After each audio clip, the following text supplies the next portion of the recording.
Yo, what's going on, everybody? Welcome to everybody. We're live. This is the big one. This is the start of the season. So much riding on today's game. I can't believe we've got to this point where Arsenal are just ill prepared, not ready, haven't done their job in the transfer market, and you're at a situation now where you're just plugging in bodies. Really, we've one side of it is like, yeah, fair enough. They've really messed up. But another side of it is that I've always talked about playing the kids because the leaders of this team seem to be the kids. It does not seem to be the veteran. The veteran players have had their chance. Sorry, I'm still working on audio here at the moment. The veteran players have had their chance and they've failed. They were 14th in the table before Christmas. And what happened in the new year is Arteta decided, I'm going to go with the young guys. I'm going to go with Odegaard. I'm going to go with Saka, Smith Rowe, Pepe. And then they ended up having the second best record in the league from the new year in this calendar year. Big shout out to Alex. Alex, what's going on, man? So here we are, guys, at a time where we end the season at a 5-game winning streak. And the bodies that were doing that obviously had a lot to do with El Nene and Partey in the middle, Pepe on the right, Smith Rowe, Saka, and also Callum Chambers, not to mention Callum Chambers, very important at right back. And what we've sort of done over pre-season is shoehorn Bellerin in a little and then bring Xhaka back. And it's not the team doesn't have that balance because Odegaard's not here as well. So it doesn't have that same balance it did at the end of last season. So before I go on, let me say hello to a couple of guys in panel. We're going to have a full panel today. I'm expecting quite a lot of people to turn up.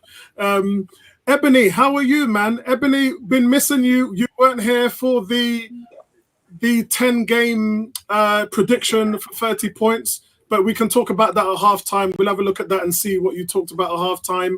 How have you been, though, Ebony? We have missed you. Oh, how sweet. Yeah, I've been fine, thank you. Yeah, been a bit annoyed with the fact that, and I don't care what anybody says, that Xhaka has signed a 4-year extension. I'm also annoyed at the fact that Willock has been sold practically to Newcastle. And if I'm honest, I'm pleased with what we've got so far with Lokonga and Ben White. But, I'm actually annoyed at the goalkeeping situation. We haven't sorted that out. And, I mean, the fact that we've got Blunder Leno, that's what the B stands for, not even burnt anymore. It's now Blunder Leno. And, we just don't seem to have a reliable goalkeeper between the sticks. I'm not sure what's happening to Osana. Yeah, he's still available. Okay. Apparently he's on a ban until November or something like that. But yeah, I'm just hoping. I'm trying to be, me already. I'm trying to be optimistic as much as I can. In light of the fact that we've not done what we were supposed to do. But now it's the start of the season. This is the first game. I hear Lacazette and Aubameyang are out because they're both unwell. So we'll see what happens. I mean, we should beat them, but I'm not taking anything to chance because This is that we're talking about. Yeah, exactly. And guys, there are some rumblings that it's COVID, but at the moment we don't know until this is confirmed. Sorry, as you guys can see, I'm just trying to activate my match. Here's my Xbox controller. So I've got my game. I've got Sky Sports on my Xbox. So I'm watching it on there as it all unfolds. Tony, how have you been, man? We've been missing you as well, Tony. Well, I was with you on Wednesday, so it went that long ago. Yeah. But I'm having an awful day, bro. I'm out with this team for this season. I'm running the other red and white this year. I'm running with the other red and white this year. Yeah, my other red and white team. Because no, man, the business has been awful, bro. And then today just caps off what for me is the ultimate in just sheer. I think what's the word I'm looking for? Irresponsibility, ignorance, neglect, lack of plan. Oh man, I mean, we go into this game today, right? And I don't want to talk badness, but if Leno gets an injury in the first 5 minutes, we're fucked. Oh man, we're fucked. I mean, you know, I don't mean to say that Hein is a worse keeper than maybe some others, but at the start of the preseason window, I thought Okonkwo was the third choice keeper, and Hein was the fourth. And now all of a sudden, Hein is the second choice keeper. I don't know what the hell's going on at this club anymore, and it's just in utter disarray. You know, we haven't got a proven striker on the pitch because Nketiah is out. Lacazette and Arbor are now suddenly injured or sick or whatever, and you've let go the player who scored the most goals out of midfield to another team on the same day. It's just one thing after another, and dare I say, your favorite player is our captain today. Yeah, I don't want to talk about that at all. As you guys know, I'm boycotting him. That must be bunning you up inside. It is. I'm boycotting him, so he don't exist to me. So I ain't even going to talk about him. You'll get nothing from me at all. And I'm one of them guys that actually was like, you know what? Give the guy a chance. I still don't recognize him as a good player.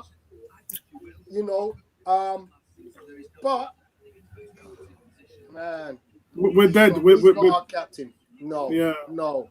I'm sorry. So, Tony, where has it all gone wrong?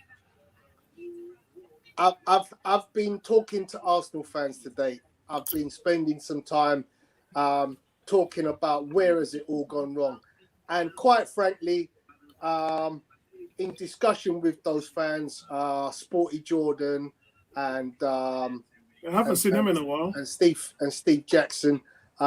You know, it seems that we're all in agreement that there's shots to be fired at all levels, from the manager to the boardroom to the ownership. You can't put one over the other. You know, the Cronkies are wrong here for not stepping up and doing what's necessary to have a successful team, but they give the club the money. The board, who are responsible for financing, reorganizing finance, making sure that contracts are in the right place, have been awful. And that doesn't need to say then that I can't put any blame on the manager, because the other two have got themselves wrong. The manager is also culpable because he has also been maligned in selecting the wrong teams, wrong players, putting them in the wrong place, not being able to G players up. And my latest scenario is I've got a feeling something is going on badly wrong behind closed doors right now. I've got a fishy feeling something is going to come out about Lacazette and Aubameyang. I just find it really strange how 11th hour, these two players have both got ill. Really? When you're supposed to be wrapped up in cotton wool before a game. You went out and you ate at a restaurant together and you both got ill, or what the hell happened? Yeah. Well, no, I can't. I'm not buying into this COVID rubbish, because if it's COVID, it's COVID. The whole game is off. I have heard something, and I can't obviously, because if I say something, that person's going to know it was me. So I have heard something in terms of rumblings, but it just. Didn't Aubameyang have COVID already? No. He had malaria. Oh, okay. I have heard something, but the fact of the matter is, when you have a football team, you sit down in a board level, you prepare, you say, this is what our plan is for the summer, and then you go and enact that plan. What has happened to that plan? Was there a plan? I don't. For me, this sits with Edu, because Edu's a technical director. He is the one that works for Vinay. Vinay's the general manager, he's director of football. The decisions that he makes along with Edu goes to Josh Kroenke, and all Josh says is, yes, you can do that. No, you can't. That's it. The ideas and the running of the team sits with the front office. And Edu, in my opinion, is not getting enough stick. He's not getting enough accountability for what is going on in the club. But I don't get this, Apollo. I don't get this. And welcome, Neomis, by the way. I don't get how Edu suddenly becomes the kingpin at Arsenal. Yeah. Because he's never been a kingpin anywhere else. He's never had the job title, and nor has Arteta. Done good deals. He's worked with other clubs, but he's no kingpin. And he's shown, it's like saying, you might as well take Joe Bloggs off the street and say, go on, run Arsenal. Because you've got no experience that says, oh, here's my resume. Well, yeah, I mean, he had that as far as bringing in players, and you have to remember, because he got Kia Jarabchin in his pocket. That's all that was. You have to remember the title technical director is something Arsenal was going to give to Sev Mislintat. Now, that was a promise that was made under Ivan Gazidis. It was made under Raul Sanelli. And what had happened is when the new guys came in, when Josh Kroenke and that came in, and Raul Sanelli said, no, you know what? We're not going to make him technical director. You can stay as our chief head scout. And Sev Mislintat was like, really? Okay, well, here's my resignation letter, and I'll see you a lot later. So then you don't give technical director to one of the best scouts in Europe over a tangible amount of time, over a decade, but then you give that title to someone who's never had that status before, and is new in his role, and it just stinks of naivety. It just stinks of naivety. And credit where credit's due. He brought in Martinelli. Sorry, I'm a bit short at the moment. It's been a tough week. I've done 5 streams in the last 2 days. I think my lungs are starting to give out on me. You've got to give credit to him for Martinelli, but some of the stuff he's done since then are just dreadful. Absolutely dreadful. The Mari and Soares and Willian. I mean, we can go on and on and on and on. I like Mari and Soares. I think they're good team players. I do as well, but then they're not in the first 11, and that's where that for me. When I talk about the Saliba and all those things that are happening, what have they done to put bodies in the first 11? The first 11 has been nurtured by our academy, and they sacked all the people that brought them people up. All the Smith Rowes, the Ballagans, all these Saka, Willock, Maitland-Niles, all them people that brought them up, they sacked them all. Anyway, I'm gonna let Neomi speak because he's coming and he's been quietly sitting in the corner. But my last point before we go: how have you got 3 left? How have you got 3 left backs or 3 right backs on the subs bench? Yeah, well, you got 3 right backs or 2 left back, 2 right backs and a left back.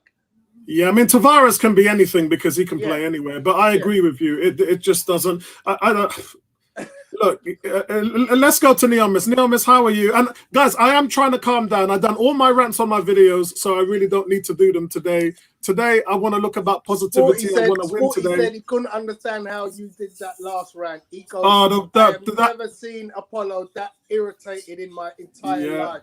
That last one knocked me for 6. It knocked the fan base for 6. I spoke to Lavandra today, who's on Arsenal Lounge, which is a channel that took over from Sonny. And I spoke to him today for about an hour. I was on the phone to Vincey today for an hour. And I just, I could not hold it in anymore. People could see from my tone that I just bust the gasket. It was building up in me for weeks and weeks and weeks. And then I just blew my top. But Neomis, how are you, man? Oh, Paulo, I was going to probably be the same way as Tony and Ebony are until I heard that Aubameyang and Lacazette were not playing. And I sent a message in the chat saying that this means that Arteta has to be creative and use logic and youth. And for the most part, he did exactly what I thought he should do. He brought on Balogun to hold the ball up. He brought Martinelli on the left, and I like the youth, and I think unfortunately this is the best of what we could do right now with Nketiah out. And I'm liking it, except for Xhaka and for me Mari, because I'm not much of a fan of his. I don't understand why Xhaka is the captain, but again, that's another story. But for me, I'm too excited that this is the first game of the Premier League, that it's Arsenal. I know the things that we've talked about, like why Lacazette and Aubameyang are out, and I'm sure in May next year when the Amazon documentary comes out, we'll find out all the juicy little secrets. But it'd be interesting to find out whether it's going to be a transfer or if it's like illness. But for me, I just want to see positivity from the game. I've kind of started to get over the Willock stuff, and that's at the very least until he I'm scored a getting goal. some crackling from somebody's mic. Is that Vincey? Yeah, I can hear you. Yeah, I can hear you. Okay. A little bit quiet though. Sorry, go on, Yoane. Yeah, for me, I think I'll always be upset about Willock leaving Arsenal, especially when I don't think he really got a fair crack at the whip. And I do hope that he does well, like on a personal level for his career. But yeah, for in the likes of Arsenal this season, if he produces anywhere near the form that he does, it puts massive pressure on the club. But I like the lineup. I hope we do well. And for me, this is a must-win game. I know Brentford's a tough side, but we have to win. And I think that with this element of youth and experience, I think we could do some bits. Pepe, he's got to step up in this one, though.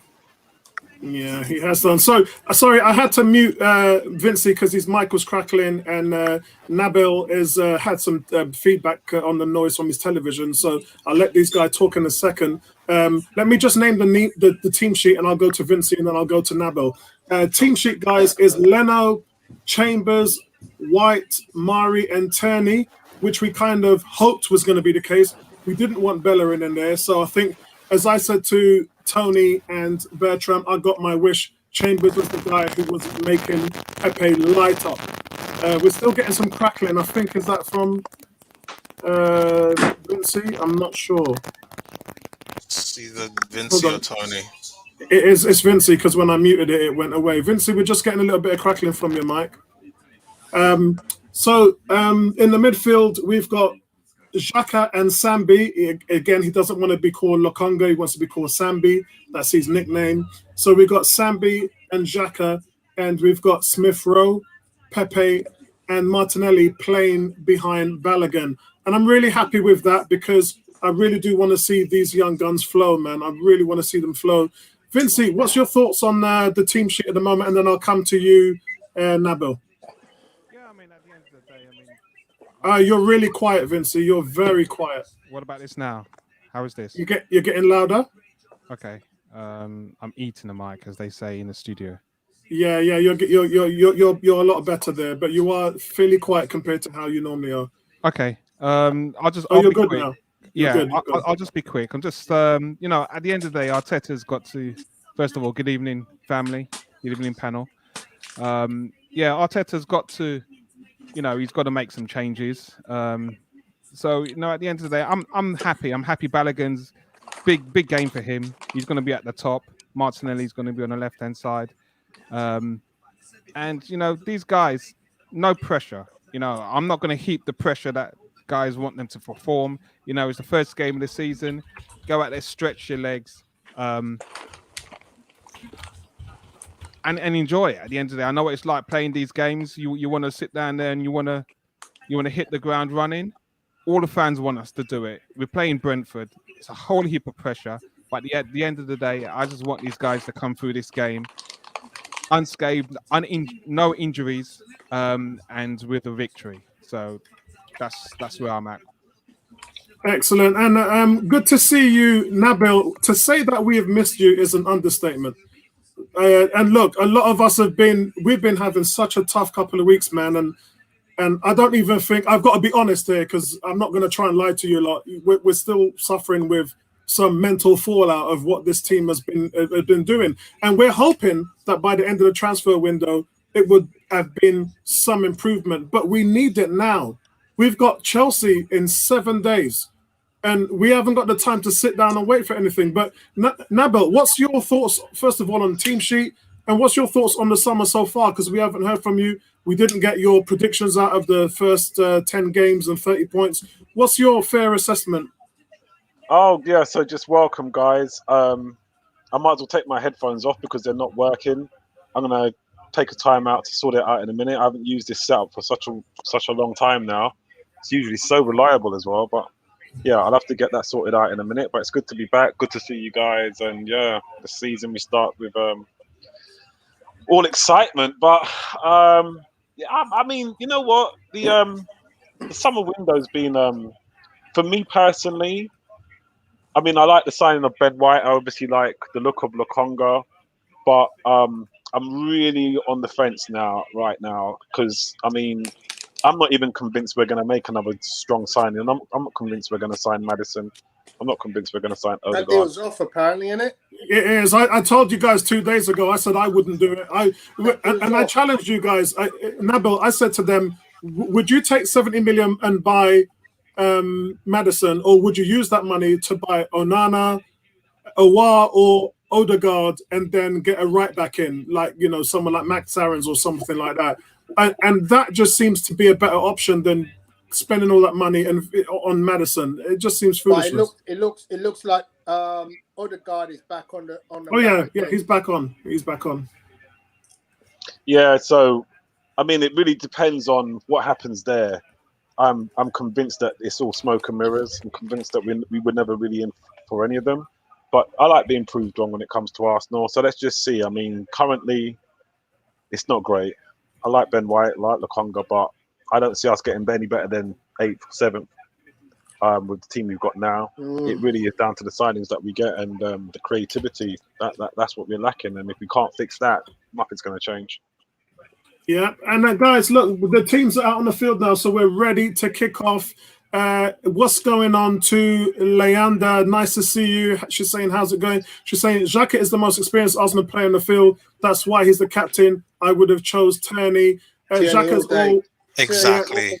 All day. Xhaka's been the spine of the team over the last 4 years, and look at our results. So that's all I'm going to say. It's time for Tierney to be the captain of this team now. James, I think, is this James? Yeah, James is saying, liking the predicted scoreline, Apollo, but I'm expecting pre-season form to be turned on its head, and I'm going with 4-0 to the Gunners. Wow, with Balogun and Martinelli both on the score sheet. That's a big shout, my brother. And he says, correction, 5-0, 50-1 on Paddy Power. So guys, if you want to get on it, get on it. Andrew is strapped in. Andrew's saying, strap in all of one. It's going to get real interesting for real. And G is saying, we need some positiveness, James Hanbury. Who's captain? Yeah, anyway, next subject. Who's captain? Who's captain? The one whose name should not be said. Yeah. Right, okay. Well, look at Ivan Toney, man. He who we don't talk about, right? No, as I say on my videos, he who shall not be named. Yeah. Ivan Toney looks like he should be outside linebacker, man. Yeah. That's what I'm saying, bro. He's built. It's built, man. That's what I'm saying. Big shout out to my cousin Daniel as well. Daniel, big shout out to you, my brother. Guys, the game's about to kick off. Remember, guys, I'm on Sky Sports on my Xbox, so I will be probably a minute behind some of you lot. Oh, God, you reminded me now. I forgot all about that. The lag. Yeah, I'm going to be behind. I'm going to be behind you lot. Gerard, good to see you, Gerard. Gerard's one of our most positive Arsenal fans. We've already heard that James Hanbury said it's going to be 5-0 to Arsenal. Gerard, it would be good to see what your thoughts are and your predictions on today's game. Nay, good to see you, honey. I know you're upbeat for today. And listen, man, let's get it done. Andrew saying, you notice Arteta and Xhaka sound similar. Frederick, big shout out to you. Massive shout out to you, Frederick. I hope you're subscribed to the channel. Everybody who is not subscribed, please hit that subscribe button and press a like on this video. It costs you nothing. And remember, I am taking donations So good little catch up for this week for 101. Man on. Yeah, oh, look, so- here we go. What's everybody on? I'm on 18 seconds, 19 seconds, 20 seconds. What you on, Yomis? You're normally on about a minute ahead. No, Yomis is there. I'm about 30 seconds in. Listen, 30 I'm okay. loving the energy. I see, was it Balogun there with the header out to Pepe? Ball's already gone to Martinelli. We got a corner. What? Listen, I can feel goals. I can feel it. It's coming. I'm not saying a damn word. I don't ruin it. But Damn, Arsenal are looking to come out and take no prisoners, man. If we lose today, I'm washing everybody's underwear. Oh, well, you can't lose. No, I shouldn't say that. I'm not wearing any. Yeah, I go commando these days, you know, everything. So Bertram is pumping away in the chat section on the podcast chat. He's pumping away on the chat. I'm just trying to have a look at here at some of the guys. This is the youngest Arsenal team to ever start the season. You're a corner. Ever? What do you mean ever? 20 in what? Ever? Yeah, I believe so. Smith Rowe's 21. We know Pepe's just turned 26. Gabriel's 20. Balogun is 20.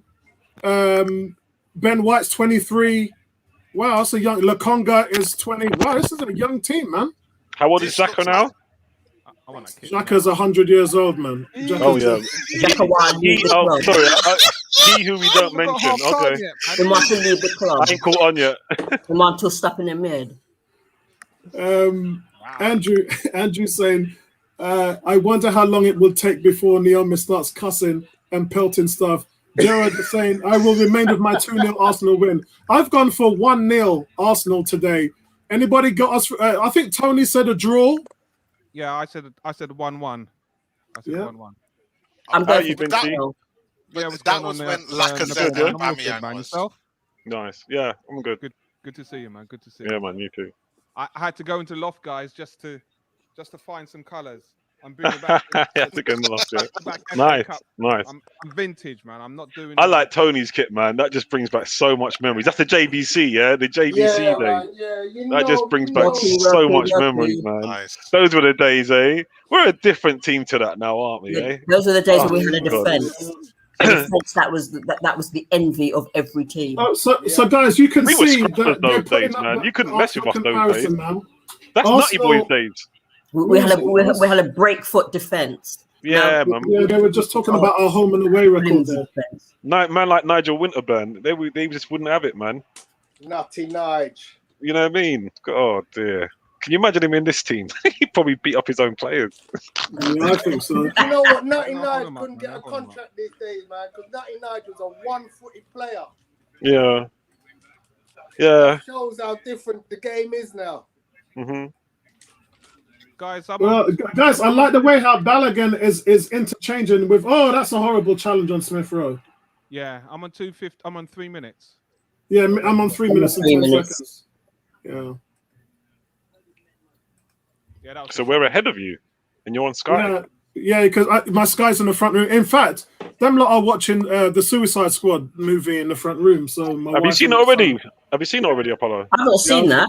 The new one, but you're going to say every DC music is fine, a movie's fine. So I can't even ask you for your opinion. Oh, yeah, you can ask me for my opinion. You're going to say it's outstanding, and it's probably a 6 out of 10. Outstanding. It is. It's one of. You know what, Nabil? I got to be honest with you. This is the funniest movie I've seen since Deadpool. Okay, Deadpool was hilarious. It is. I could not stop laughing in this movie. It is fantastic. If you want fun, enjoyment, and a slapstick comedy at its best, then James Gunn is bringing all that flavor from Guardians of the Galaxy. He's bringing in this movie. It's so enjoyable. Go and check it out. Yeah. I mean, I should watch it just for that. Willian, good to see you, man. Willian, my brother from another mother in the United States. Andrew said the Suicide Squad is that Arsenal's new title. Oh, Lord. I do like the way we're moving the ball around, though.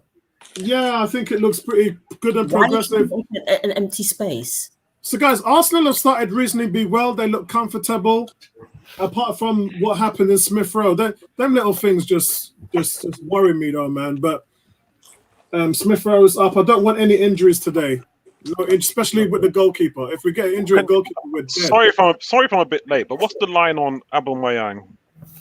What has he been dropped? The official line is that him and Aubameyang are ill. Ooh. That's the official line. I can't talk about the unofficial line.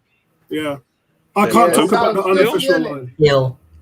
Yeah. Well, bad back, I suppose. They got Mesut Ozil's bad back. Either that or they've been eating some gata mango, one of the two, but boy. It's nice to see Smith Rowe playing a 10, though. Right in the centre. Yeah, it is. Look at that. That's nice play there from Callum Chambers on the right. I feel so relaxed with Callum Chambers playing behind Pepe. Always have done, always will do. Why Bertram and Toney don't like Callum Chambers there is beyond me, man. Why ain't Saka playing?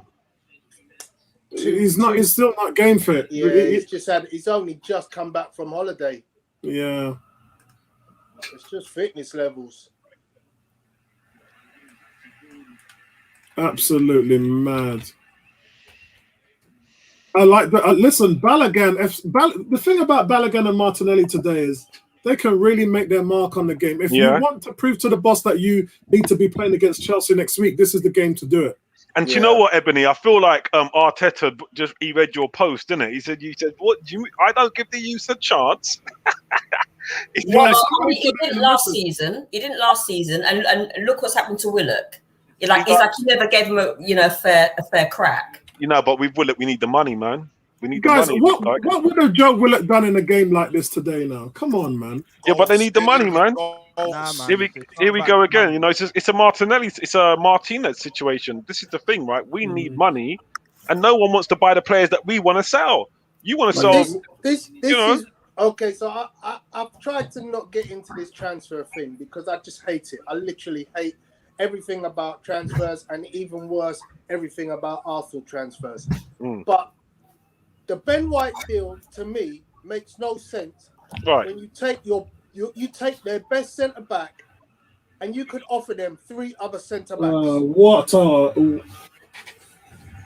is Pablo Amari? Pablo Amari is actually saying to Leno, "Why are you playing the ball out to me when I've got 2 Brentford strikers in my face?" Because I'm an idiot.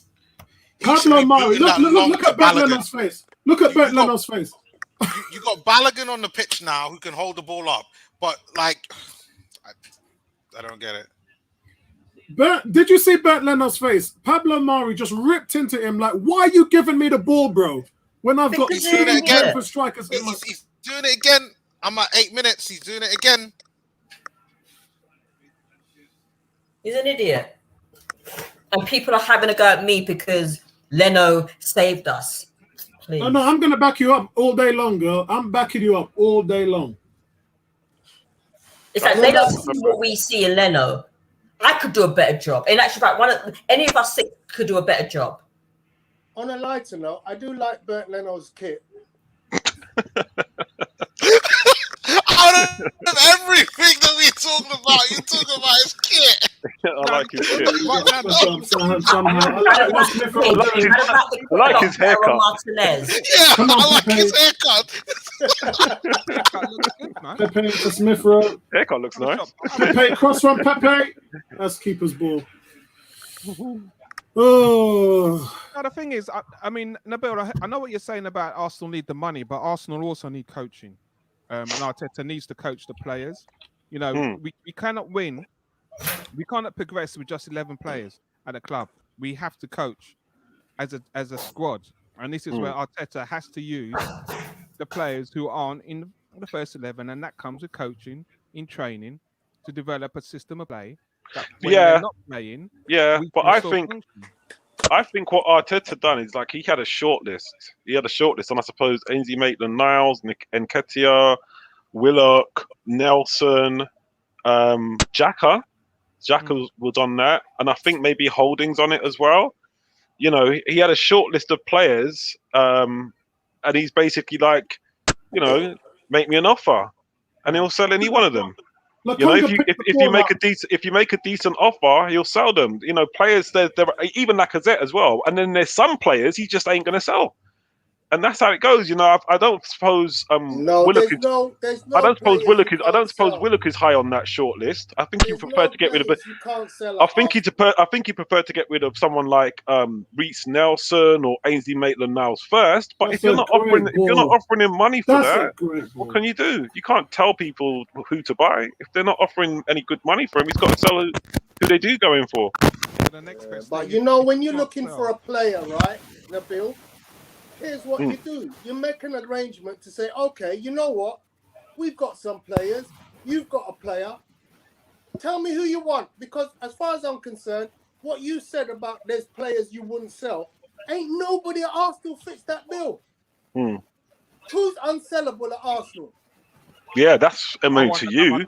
I won't allow my client to leave just yet. I mean to You wouldn't let Saka go if somebody comes in with 150 million. No, I mean everybody's got a price, but I mean. Thank you. Oh, Brentford, a nice header there, just over the bar. I know what you're saying, T. I know what you're saying. No player is indispensable, but I'm looking at Arsenal in the model and the way you really want to move forward. Arsenal will wait for 150 million if they sold Martinelli. They'll just he's hit the post. Nabil, talk to us. Arsenal better get themselves together. Long ball over the top. Brentford's got 4 players sitting on the end of the penalty area waiting for Bernd Leno to mess up. Yeah, You hit the woodwork, bro. Oh wow. It's a tight angle. Yeah, Nabil, we don't know what's going on. You want to talk us through that? Well, it's one of those foil plays. He's just lobbed it through, nodded it on, or just clipped it on to the striker who's going down the right hand side. It looks like. Yeah, I've just seen it. He's got a tight angle, but he's hit the woodwork. I suppose they would have said that they're not in any real trouble, but you know they've got through. I think that's pretty much first blood to them. Yeah, I'd like to say Bernd Leno had it covered, but he didn't. Bernd Leno went down. If you can see, he goes down on his left knee as the ball's coming through, and the ball has got flight. The ball's quite high, so if it's a couple of inches to the left, then that's going in the back of the net. That is, yeah.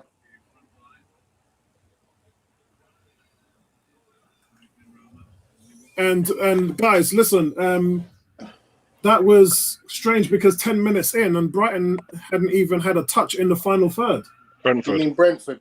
Sorry, yeah, Brentford. So that happens, and it was Toney that slided the ball. It was a clever little first-time pass by Toney over Pablo Mari, and that's what created the opportunity. Good combination. If you're Brentford and you've done your homework, that's the matchup you're going to try to exploit.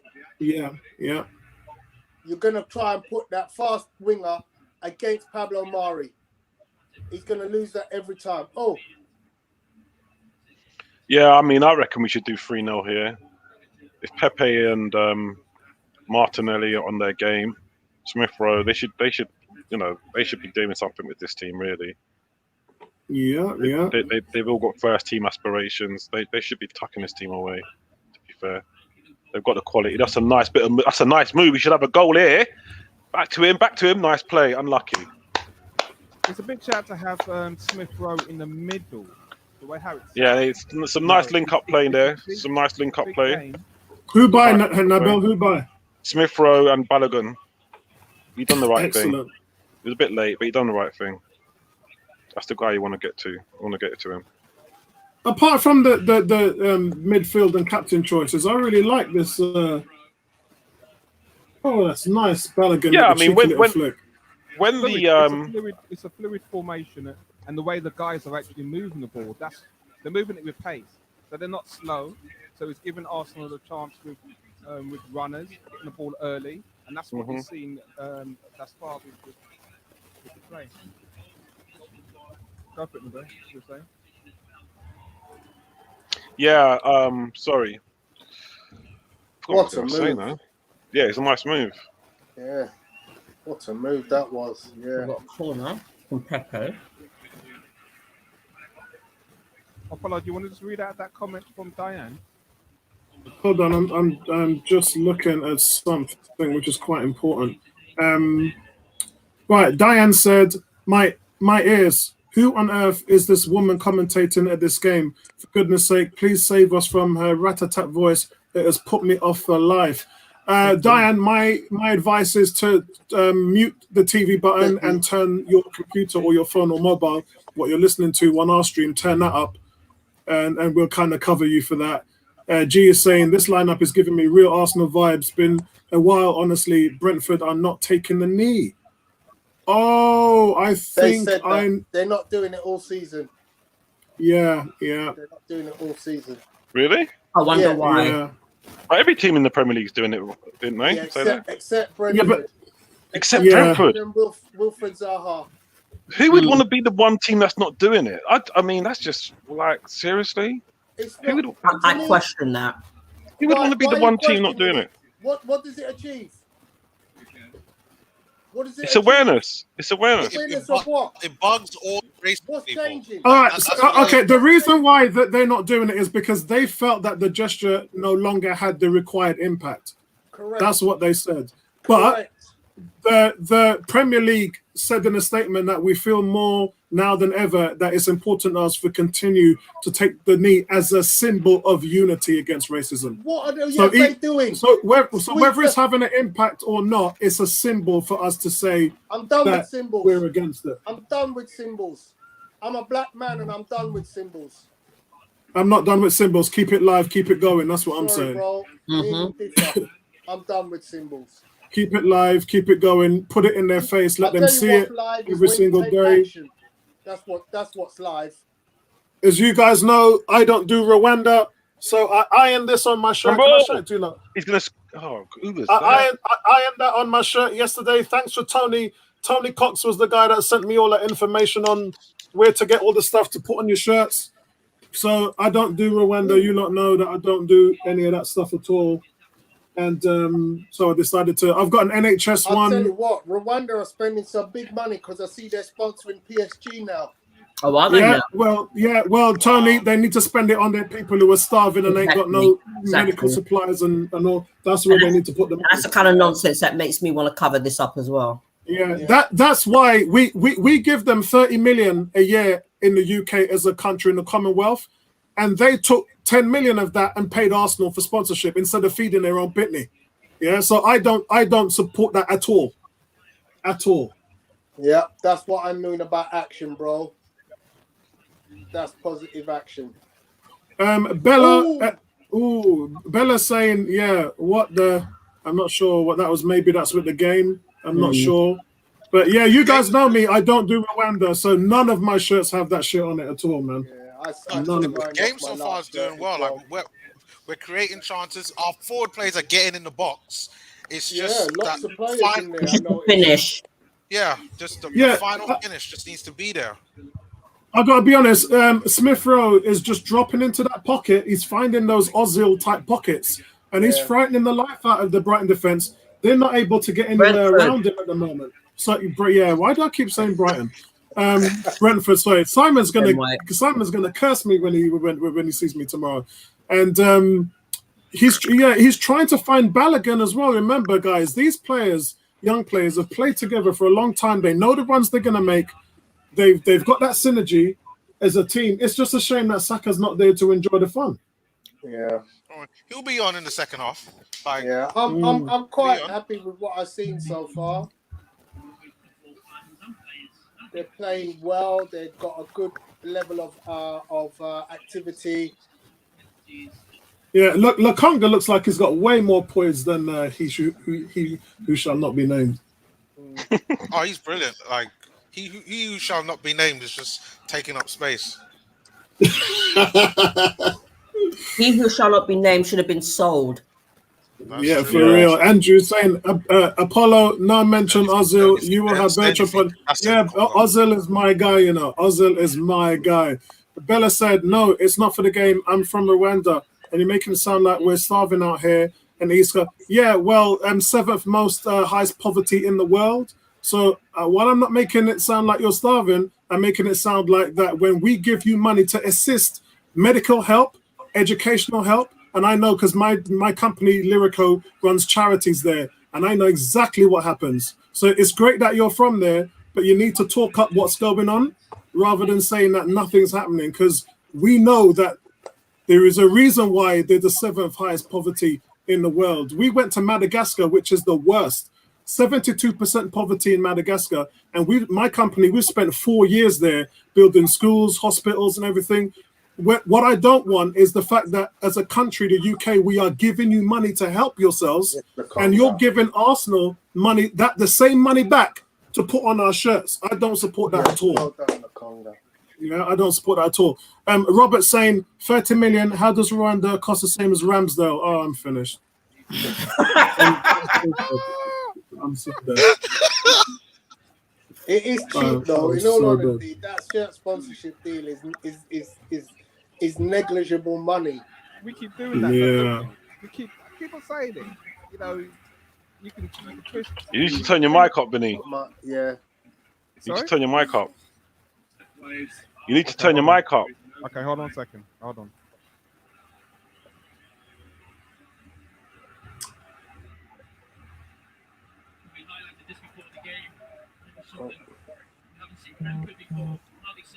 Any good? It's gone down now. Gone down. Yeah. Yeah. Can't barely hear you, mate. Uh-oh. Here we go. Uh-oh. He's arriving late. My God. That's 2 scares from Arsenal. Wow. So, and then we're talking about 3-0, 4-0, 5-0. He scored! God. Oh, my God! Oh, no. Jesus, Lord have mercy. Okay, no. Let's look at the numbers. Mate, don't start with the banter FC, mate. Oh, mate, don't start with the banter FC. Guys, shall I put it up? Shall I put it up, guys? He scored a proper goal, mate. He scored a proper goal. There's 10 players on our whose fault is this? No, it's your fault, Naomi. No, it's It's your listen. fault. No, it's probably Xhaka's fault. He does well here. He does well. Uh-oh, it's Tierney. It's Tierney. He I'm turns not even Tierney. going to turn up my volume. He turns Tierney inside out. I think it's Tierney. Or is that Chambers? That's Chambers. Turns him inside out, bro. He's got to take full responsibility for that. As a right back, he's got. So first of all, they don't deal with the knock-on cross that came through on Route 1. No, Chambers got to deal with that, mate. I thought the ball went out. Xhaka was lucky there to not. Uh-oh. Arsenal are in trouble. And I've got to say, I mean, I don't know, you want to see the kids and so forth, but there's in the midfield, there just don't seem to be anyone putting the foot on the ball and just dictating the play. That's what I liked about Partey when he first started. He does like to, you know, kind of dictate. Ebony. Yeah. Never get beaten on your inside post. That's all I'm saying. Yeah, That's true. yeah, you don't get beaten, but And people still rave on about this idiot. Oh, I'm my not God. Why is that Xhaka? Damn. You're not starting with the keeper again, are you? Oh my God.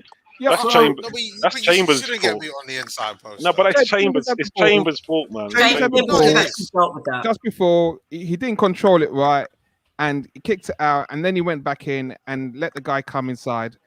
That's Chambers' fault. Powerful Man. shot. Yes, you don't get beaten on your near post, but all of that play could have been avoided by Chambers. Yeah, that's Chambers' He fault didn't for mark his me. man properly. Bella said, I hear you and I understand now. Respect to you and your company. Big shout out to you, bro. We will always support Rwanda, but we will support them in the correct way. Arsenal are in the wrong for taking money that the British government have given them for aid. Arsenal are wrong. This isn't nothing to do with Rwanda. This is all to do with Arsenal. Arsenal should not have accepted the deal. G says, Apollo, can you send the link on Rwanda? All right, I'll send it now. So Here's a little spin on it. Suppose Rwanda are saying, all right, we've got 30 million with aid. We're going to take 10 million and invest it in the tourism industry and try and flip that 10 into 30. Would that be wrong? Yes, it would be wrong because you're the 7th most poverty country in the world. Yeah, but hold up. But that's like me saying to you, right? You're in Gambia, whatever. I'm going to give you 500 quid for water for the neighborhood, right? But instead of buying water, you build a well and you do irrigation. So that way you don't just get water for today, but you get water for years to come. So maybe the Rwandans are thinking, yeah, this 30 million may sound like a big ticket for you lot, but 30 million is just going to go through the cracks in no time. Rather than giving it all rather than just eating it all out, why don't we just take this 10 million, flip this 10 million, and this 10 million will last us. It will drip, 10, 20, 30 million when you're looking at a 10-year projection. Maybe they're thinking like that. It's not like they spent it; they've invested it. Right. So Nabil, even Rwanda's human rights lawyer, which is Rene Menzagi, who I've met in Fleet Street, he does the accounts with us with my company. He represents Rwanda, and he said Arsenal should have never accepted the deal. There's a lot of stuff going on in the government which we can't really talk about because it's not a political show. Nabil, all I would say to you is I've sent the link here. If you can go and have a read of that link at halftime or whenever, just to see what it's all about. This has been it's not the first time I've mentioned it. I've been talking about this for a couple of years now. Most of the guys on the panel already know. What does Rwanda say about it? What was their intention behind it? I think it's enough. We'll talk about it off the air. We'll talk about it another time off the air because it's going to take up a lot of time. But I'd like to find out what their position is. Yeah, because I know you're into all that stuff, so this would be something really good for you. Gerard said, my prediction goes out the window, but I'm still expecting a win. Leander says, doesn't Xhaka remind you of Flamini's second spell at Arsenal? Yeah. I mean, Chambers was just all wrong there. He's just off balance. He's going the wrong way. He doesn't know what side the guy's going to go, what side he's going to cut into him. He looks like he's blocking him going down the outside. So when he goes to cut inside, you're completely wrong-footed. Yeah, I thought the ball was out of play anyway. That's me personally. I thought the ball was out of play when you first tried to control it. Yeah. Whoa, this is Arsenal I'm watching here. They don't look too good, you know. Well, you know what it is, Nabil, is there's not much of a response from Arsenal. And a lot of people might say, but there's no experience out there because they're all kids. But no, really? I mean, I expect more from Lokonga and Xhaka. They got to control the midfield a bit more. And you know what I was thinking as well? Like, I feel like Mikel Arteta by now needs to bring a sort of style of play to Arsenal whereby they can have possession, where they can just play ticka-ticka, comfortable tiki-taka football and keep possession and pass the ball around. That was one of the downsides of last season. They just had no confidence pinging it around between themselves, keeping possession. The approach play was terrible. And I'm glad you mentioned that because a lot of people ask me, they say, Apollo, what is Arteta's tactics? What is his philosophy? Arteta's philosophy is to dominate teams. And we saw that in the first 6 months when he was Arsenal manager and they went on and had a fantastic form because he had the players like he was using Nketiah, he was using Maitland-Niles, he was using a lot of players to increase the intensity in our play off the ball. And what we're seeing now is the lack of intensity off the ball. We're not in people's faces. We're not making it uncomfortable for teams playing out the back. We're not making it uncomfortable for teams in the midfield, and we're allowing teams to dictate play. That is the complete opposite of Arteta's philosophies. And a lot of it is because he doesn't. When you've got players like Xhaka, Lacazette, Aubameyang, it's difficult to do that. And that's why when he was playing really well with those players we mentioned, all of a sudden we haven't seen them again. And Martinez was way better distributing the ball than Bernd Leno was. We had so much things that were working for us in a team that worked hard. And this is the reason why when you guys hear me talk about Torreira never left the field, or Guendouzi never left the field unless their tongues were hanging out of their mouth. They gave everything they had. And these guys, they're just not working hard. And what does Arteta do? Ignores them. Well, you know, I'm an Arteta fan. I back the manager, but he certainly is rubbing me the wrong way, and he's not doing the things that. I know half of it is because he doesn't have the players, but even when he has the players, like the ones that I mentioned, where's Maitland-Niles? He should be on the pitch. I can't. The fact that we let him go, we let him go out on loan last season when we needed him. That just goes to show what his mentality is. I'm sorry, I can't have that Arteta doesn't have the players. You're a manager, you're coaching. We got to stop making excuses. Absolutely got to stop making excuses for Arteta now. No, I agree about the players. That's why I mentioned that he's got the players, but he's just not using them. Otto, he's bearing down on goal. Oh, he's so lucky. He's had these same players. Oh, he's still got through. Oh, this is diabolical. I don't think I'm going to be here for the season. Seriously, we just can't. We've had a terrible season, and we've had a whole window, and we come back just looking like the same old team. This is ridiculous, and this is Brentford. But Nabil, we had a 5-game winning streak on the back end of last season. Yeah, but when it didn't matter. When it didn't matter. That's the thing. Everybody keeps talking about Arsenal stats, and when it doesn't matter, that's when Arsenal pull it out. When it matters, when we're trying to do something, we're crap. Come on. And then when it doesn't, man, we don't have a cigarette, man. Yeah, I think it does matter, Nabil, because you were playing a lot of teams that are trying to battle relegation. We were playing to get into Europe because we didn't want to finish outside get into Europe. No. Let's get something straight. We lost our chance of getting into the Champions League by losing to Villarreal over 2 legs, right? So that was out the window, right? Yeah. We're in a position where really getting into Europe, it's not going to happen. You're depending on, no matter how well you play, you're depending on the guys in front of you to slip up. That to me is ridiculous. When there's a chance, that last bit of play. Balogun. Yeah. Toney gets the ball in. It comes to Balogun. Balogun's first touch wasn't that great. It looks like he got clipped. Are they looking at this on VAR for contact? No, they don't do Arsenal VAR. He gets the ball, the defender, and kind of takes it out of the path. Yeah, I think they're saying the defender got a touch on the ball, which is why VAR did look at it. Oh, yeah, because that could have easily been a penalty to Arsenal. Yeah, the touch was just a little bit away from him, wasn't it? Yeah. He knows it. He knows that should have been a goal. Yeah,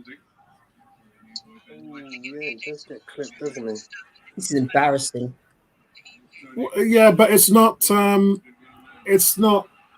unbelievable. He gets kicked. A couple of the guys, I think it was. Hold on, let me just check. I can't believe I don't have Nabil's predictions here. I cannot believe Nabil hasn't given me any predictions. What predictions for what? On our stream on Wednesday, the first 10 games, best out of 30 points.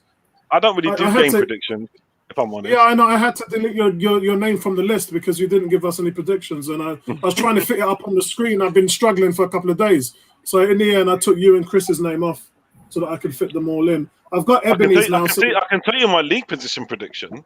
My league position prediction is 8th. If it stays as it is now in terms of transfers, we're not coming anywhere better than the last season, and you can see why today. I'm going to leave that up so we can have a look at it at half time. So we've got one shot on target for each team. Keep running, mate. Come on.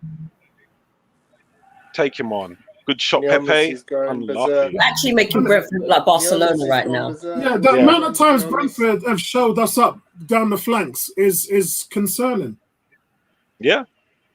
Arteta's concerning me already. Yeah, it's concerning. I mean, but Arsenal respond down the left, guys. Arsenal responding again. Who's this picking up the ball? Here's Martinelli. Martinelli goes out wide to Pepe. Pepe crosses the ball in. I don't know whether that was a cross or a shot. Pepe not really involved in the game yet, guys. Yeah. And neither is Martinelli. These two should be doing more. I think Pepe, Martinelli, and Smith Rowe, they need to be doing more. Like I said, these are the guys who are knocking on the door for a first team start. Go on, Martinelli, and making a difference. Guys, I know I know the chat room's a little bit quiet because everybody's concerned. Bella's saying Xhaka did well in the Euros. We need that Xhaka back, not this one. We have got that Xhaka back. All right, now come on now. Come on, Pepe, take him on. Let's have something from you. That's good. The international game is vastly slower. In the Premiership, they are in your face as soon as you get the ball. You don't have no time on the ball in the Premier League. And in the European football and in the world football, you get plenty of time on the ball. So that's the reason why we saw people like Pogba shining, Xhaka shining. That we've never seen that form in the league from Xhaka. Yeah, he's our least most creative player. That's true. He never plays anything like he plays for Switzerland for Arsenal. Like never. He has some good games. Don't get me wrong. He has some good games, but it's never like what he does for Switzerland. It's a different, like you said, it's a different landscape. Well, how's the mic now? Quiet. Still quiet, quiet. bro. I'm gonna have to restart it. I think you need to go into your settings on your laptop or PC and do the mic from there. It, bro. Yeah. Yeah. I'm using USB Phantom Power as opposed to the. Andrew said Thomas Frank stated he was going to target perceived fragile mindset of Arsenal, and I think it's more about the guys. This is a tremendously young team, but I don't care because last year when we had the veterans, they did nothing. So it was the young players that bailed us out. So I don't care. I would rather lose with a young team. Where's Tony? Here I am. Let's talk about transfers. Because me personally, this is my thing. Like when you've got a few quid and the whole summer to spend it, the first thing you want to, for me, you want to be sorting out is the midfield.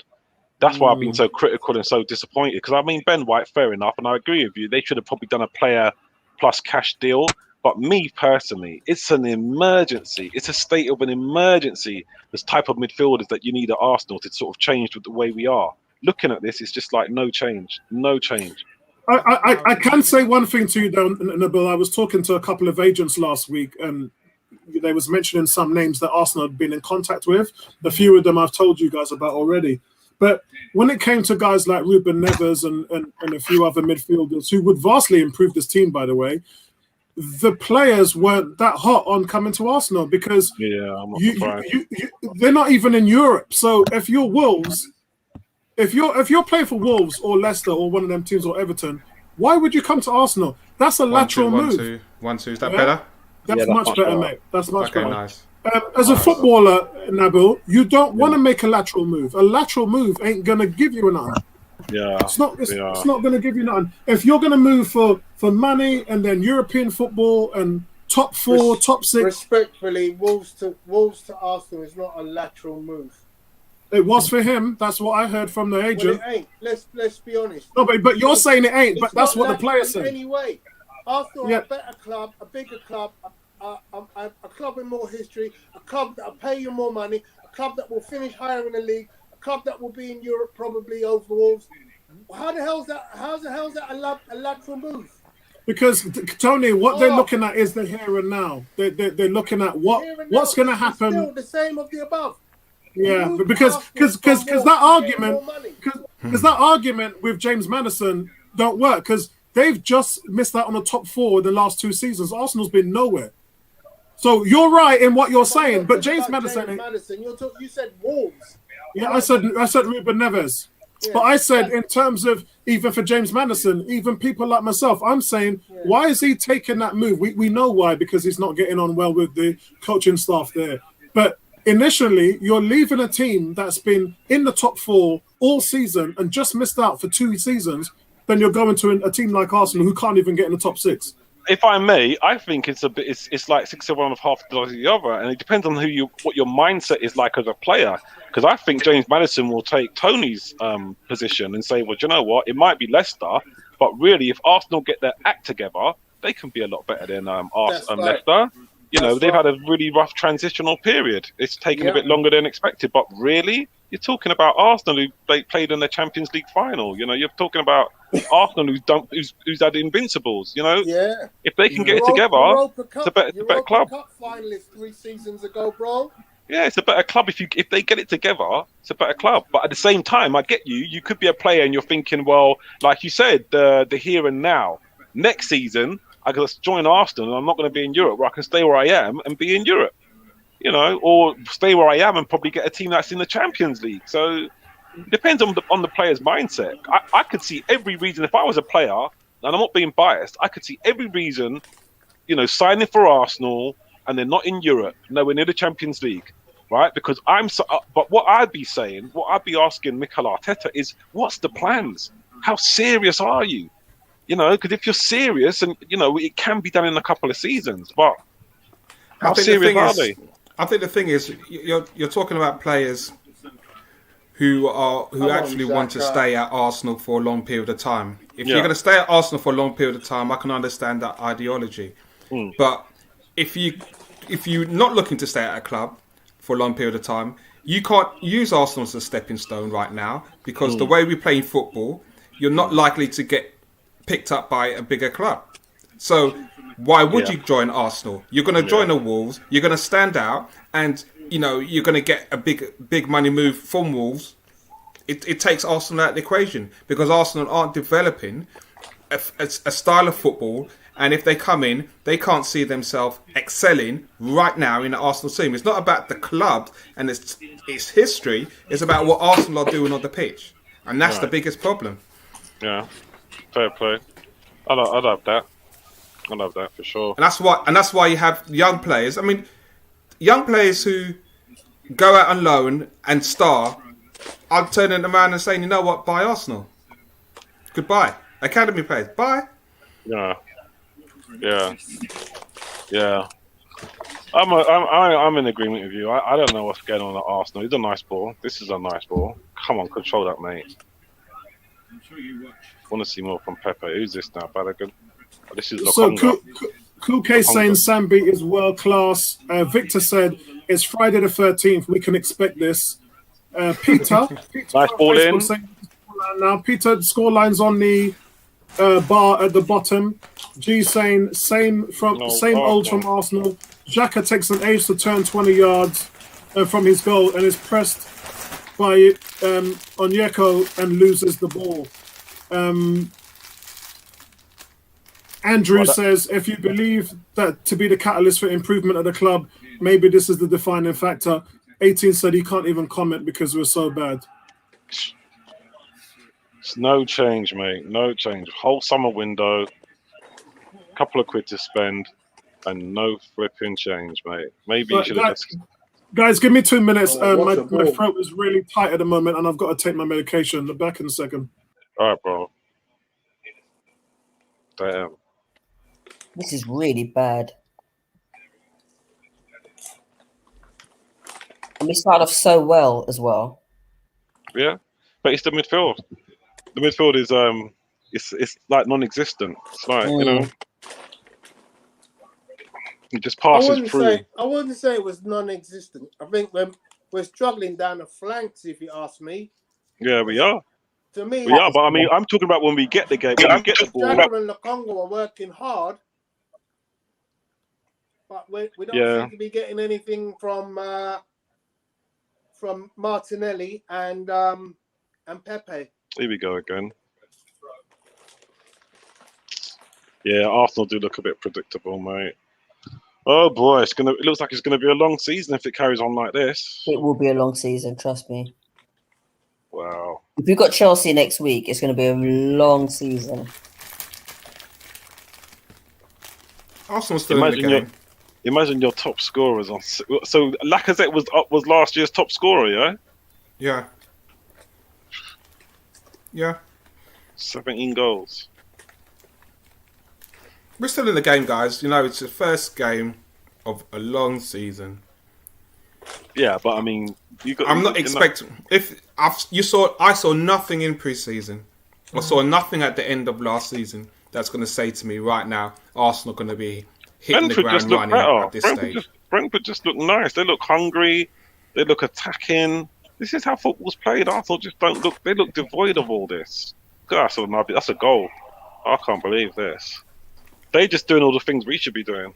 So Andrew Roach asking us, what's the changes for the second half? There are no changes. We've got no bench. All we got is Saka. And Moses Thompson is saying, overhyping Balogun. We will see the difference between the under-23s and the English Premier League. Yeah, I think Neomis has gone. He's just popped out. He'll be back. He'll be back. But yeah, I mean, at the end of the day, guys, don't forget, Brentford are very good at home. Yeah, Arsenal aren't playing great. Where's Brentford again? That's near Heathrow, no? Yeah. Yeah, West London. Another London club, eh? Good for them. Ooh. Oh, come on, Arsenal. You've got 1 minute to make an impact in this half.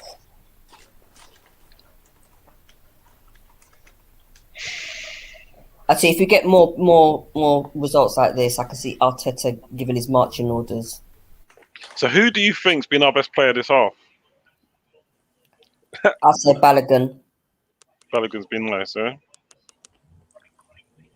No, I like Lokonga. I think he's been tidy. He's not giving anything away silly.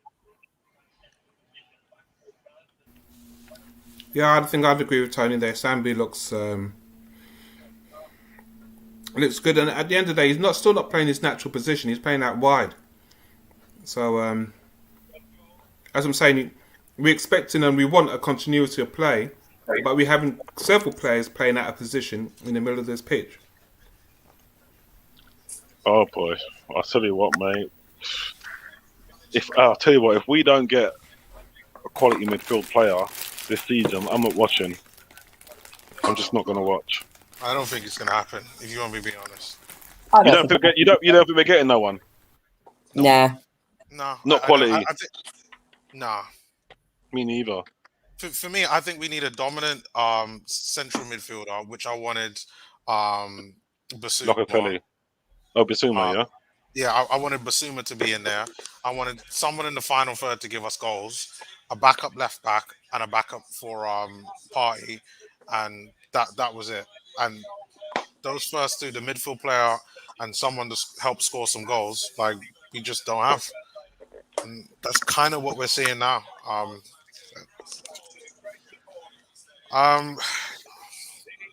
Good effort from them, but we're just lacking that quality. Yeah, that's me. I mean, that's what I mean. Like, I would have liked to have seen the back of Xhaka. But at the same time, it's like who we're getting in. You know, when it was apparent that you're not getting Locatelli, you're not getting Basuma, then who are you getting? You know?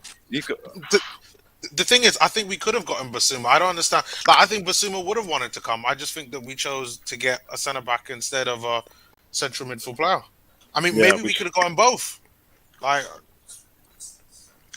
I think we could have done. I think we could have done without Ben White. I think we could have done without Ben White, even just for a season. Just for a season. We got Chambers, we got Holding, got Mari, we got flipping Gabby.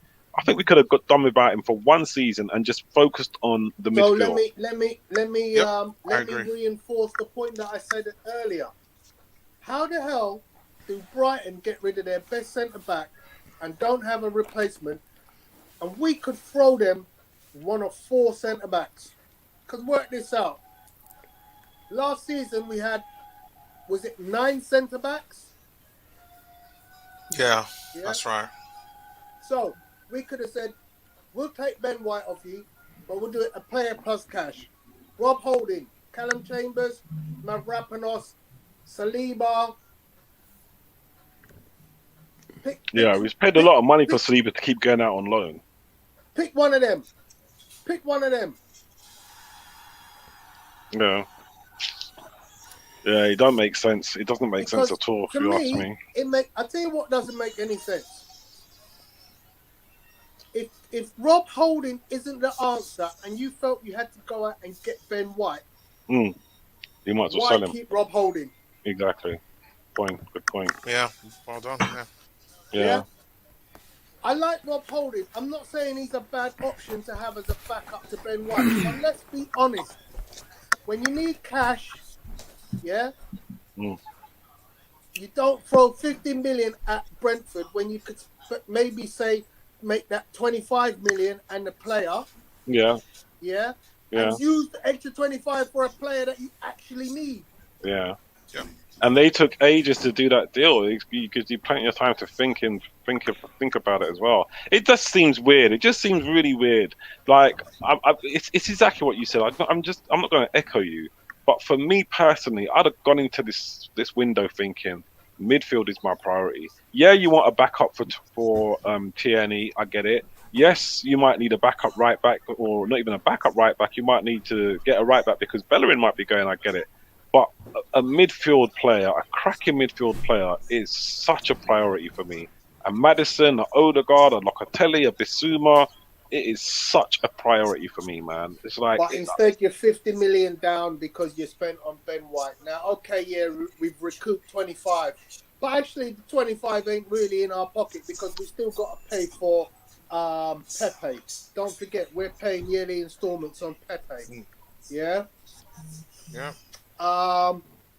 You know, look, if you're gonna spend your money, you ain't spending it on a centre back. Hey, what's that noise? What's that noise? I think that's Vincey's. Hey, Vincey, are you still there? If you can hear us, Vincey, put yourself on mute. Wow. Oh, Vinny. Vincey, put yourself on mute if you can hear us. Wow. With the noise. So yeah, I mean, you know, look, the priority is creating. The priority is creating opportunities for the strikers, and the priority is getting a striker. So for me, my two positions are creative midfielder, striker. Lacazette, last year in the contract, you're not getting an extension. You're basically giving away money next year. So you have to do a deal with Lacazette. You have to find a club that goes, you know what, we'll Lacazette, but in return, we'll get something. If you can't afford the player, then look in the youth system and work out what am I going to take out of your system that benefits me. Yeah, you know, when I look at Roma, yeah, and they're saying, oh, we can't afford Xhaka. But hang on a second, you can't afford Xhaka, but you can afford Tammy. Yeah, he's telling the truth. That don't make And sense. I'm sorry, but if you really wanted to get Xhaka, then give us one of your players, and we'll let you have Xhaka with a little bit of cash. Do a deal. yeah. I'll tell you what. I'm looking at these league positions. I'd agree with the majority of us. It's going to be 7-4-8 for me. 7-4. As it is now, 7-4-8. Can't see us getting any higher than that. Not without some signings. The way it's looking now, oh my God. So now that we've got a little bit of a break, let's talk about some statistics for that half. Arsenal had 62% of the possession in that half. That surprised a few of you? No, Yeah. I'm not surprised, especially in the first 5 minutes. Okay. Arsenal had 7 shots. Brentford had 5. Tony, the problem is that we just lack that little final quality. You know, there've been a few kind of creative plays that we've done, but honestly, I'm looking at the highlights now on Sky Sports, and what I've seen is bad defending. Leno's a few kind of goalkeeping errors and him causing us to lose the ball, which is why I actually thought that we would have had less possession. I thought we might have had more than Brentford, but not 65. But and then on top of that, there just needs to be a little bit more ruthlessness. And you would have to say that maybe if it was Lacazette up top rather than Balogun, maybe we would have had like one. But I do think a little tweaking up front needs to happen because Pepe's not able to get into the game. And I said at the beginning of this match that him and Martinelli, the wide players, would be needed to help Balogun because there's no way that you could rely on Balogun to hold the ball up and score goals. He just doesn't have the experience to be able to do both. So, I mean, look, you know, again, just in support of that discussion, Neomis, I want to bring out these stats. So in that half, Arsenal had 7 shots. Brentford had 5. Of the 7 shots Arsenal had, Balogun had 3 of them. Pepe had 2. Callum Chambers had 1. Somebody else had 1, but I don't have that statistic. But what that tells you is the ball is going to the right places. I mean, what we're missing is It's in that finished. statistic is Martinelli with a shot on target. We're lacking a finisher. That's what it is. But, you know, Martinelli is the player right now who doesn't appear to be getting anything done. He's not creating. He's not going past the player.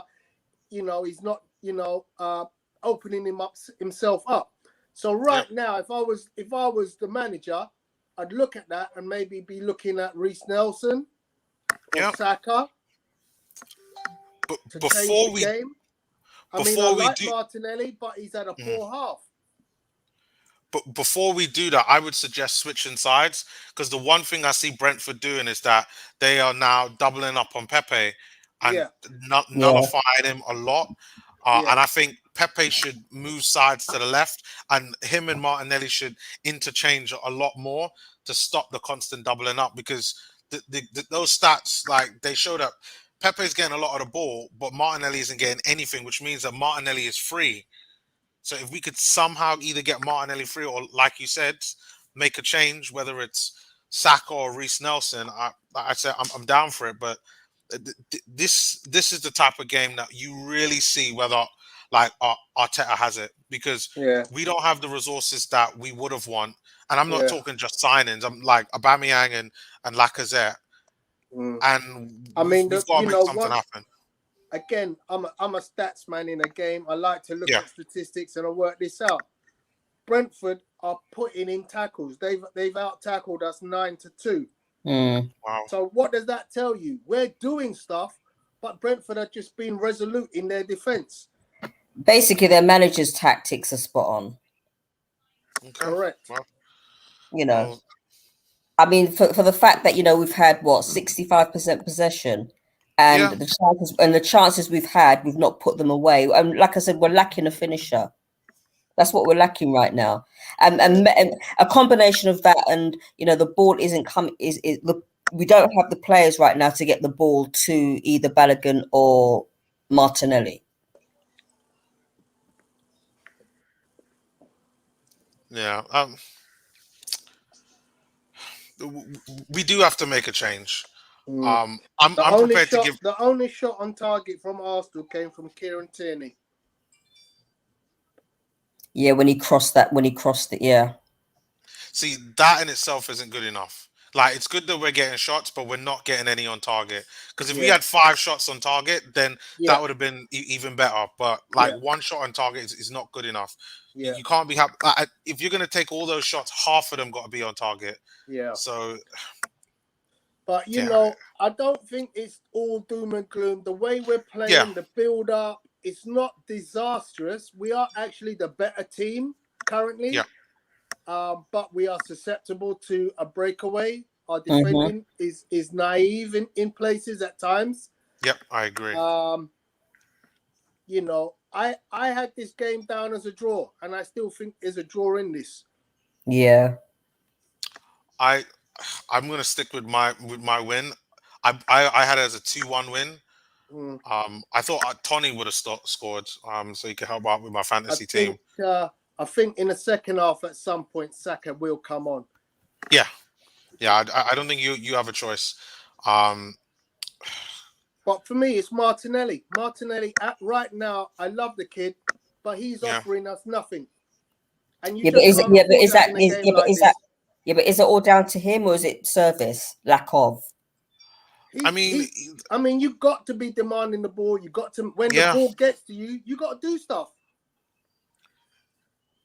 And for me, because the ball is coming on his side, like Tierney's getting on the ball.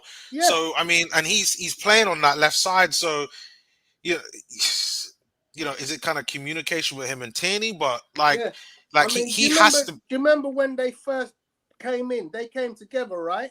Yeah. I remember how Tierney and Martinelli used to just dazzle teams down the left. Yeah. We thought that was the dream partnership. Yep. And so I'm looking for that again. And what's happened to that? The kids just come back from the Olympics. From the Olympics. He's barely just got back in the training system. So he's got a bit of rust there. Yeah. To be fair, get a bullet up his ass this half time and hope that he comes out in the second half and gives us something. I hope so. It's not all doom and gloom, guys. I'm still hopeful. Yep, I agree. I see lots of positive. I think, like every fan, we just thought it would have been better. And I think a lot of that is because we underestimated Brentford. Like, I think Brentford have played really well. They've been really clinical. I didn't underestimate. Well, I mean, I said that we'd win, but I didn't really. I said to people, don't underestimate Brentford because they beat us in pre-season. They have beaten us in a pre-season, and you can't take any team for granted, whether they come up or not. But in retrospect to that, we should be beating them because they have just come up after years of trying to get into the Premier League. Yeah. So we should be doing better than that. But yeah, I don't know. I'm just. So can anyone tell me? I'm just interested. I don't know if you've anyone been to a game in pre-season. No. What are the COVID regulations like at these games now? I mean, do you have? It doesn't seem to be any regulations there at all. Yeah. I mean, it looks. I mean, I'm looking at the crowd, and nobody's wearing a mask. You can't really social distance. Yeah. And I don't know whether at Brentford they've cut down numbers in order to, keep with any regulations. Looks full. Exactly. That stadium looks full to the brim. Yeah. Yeah, I don't think there are any regulations.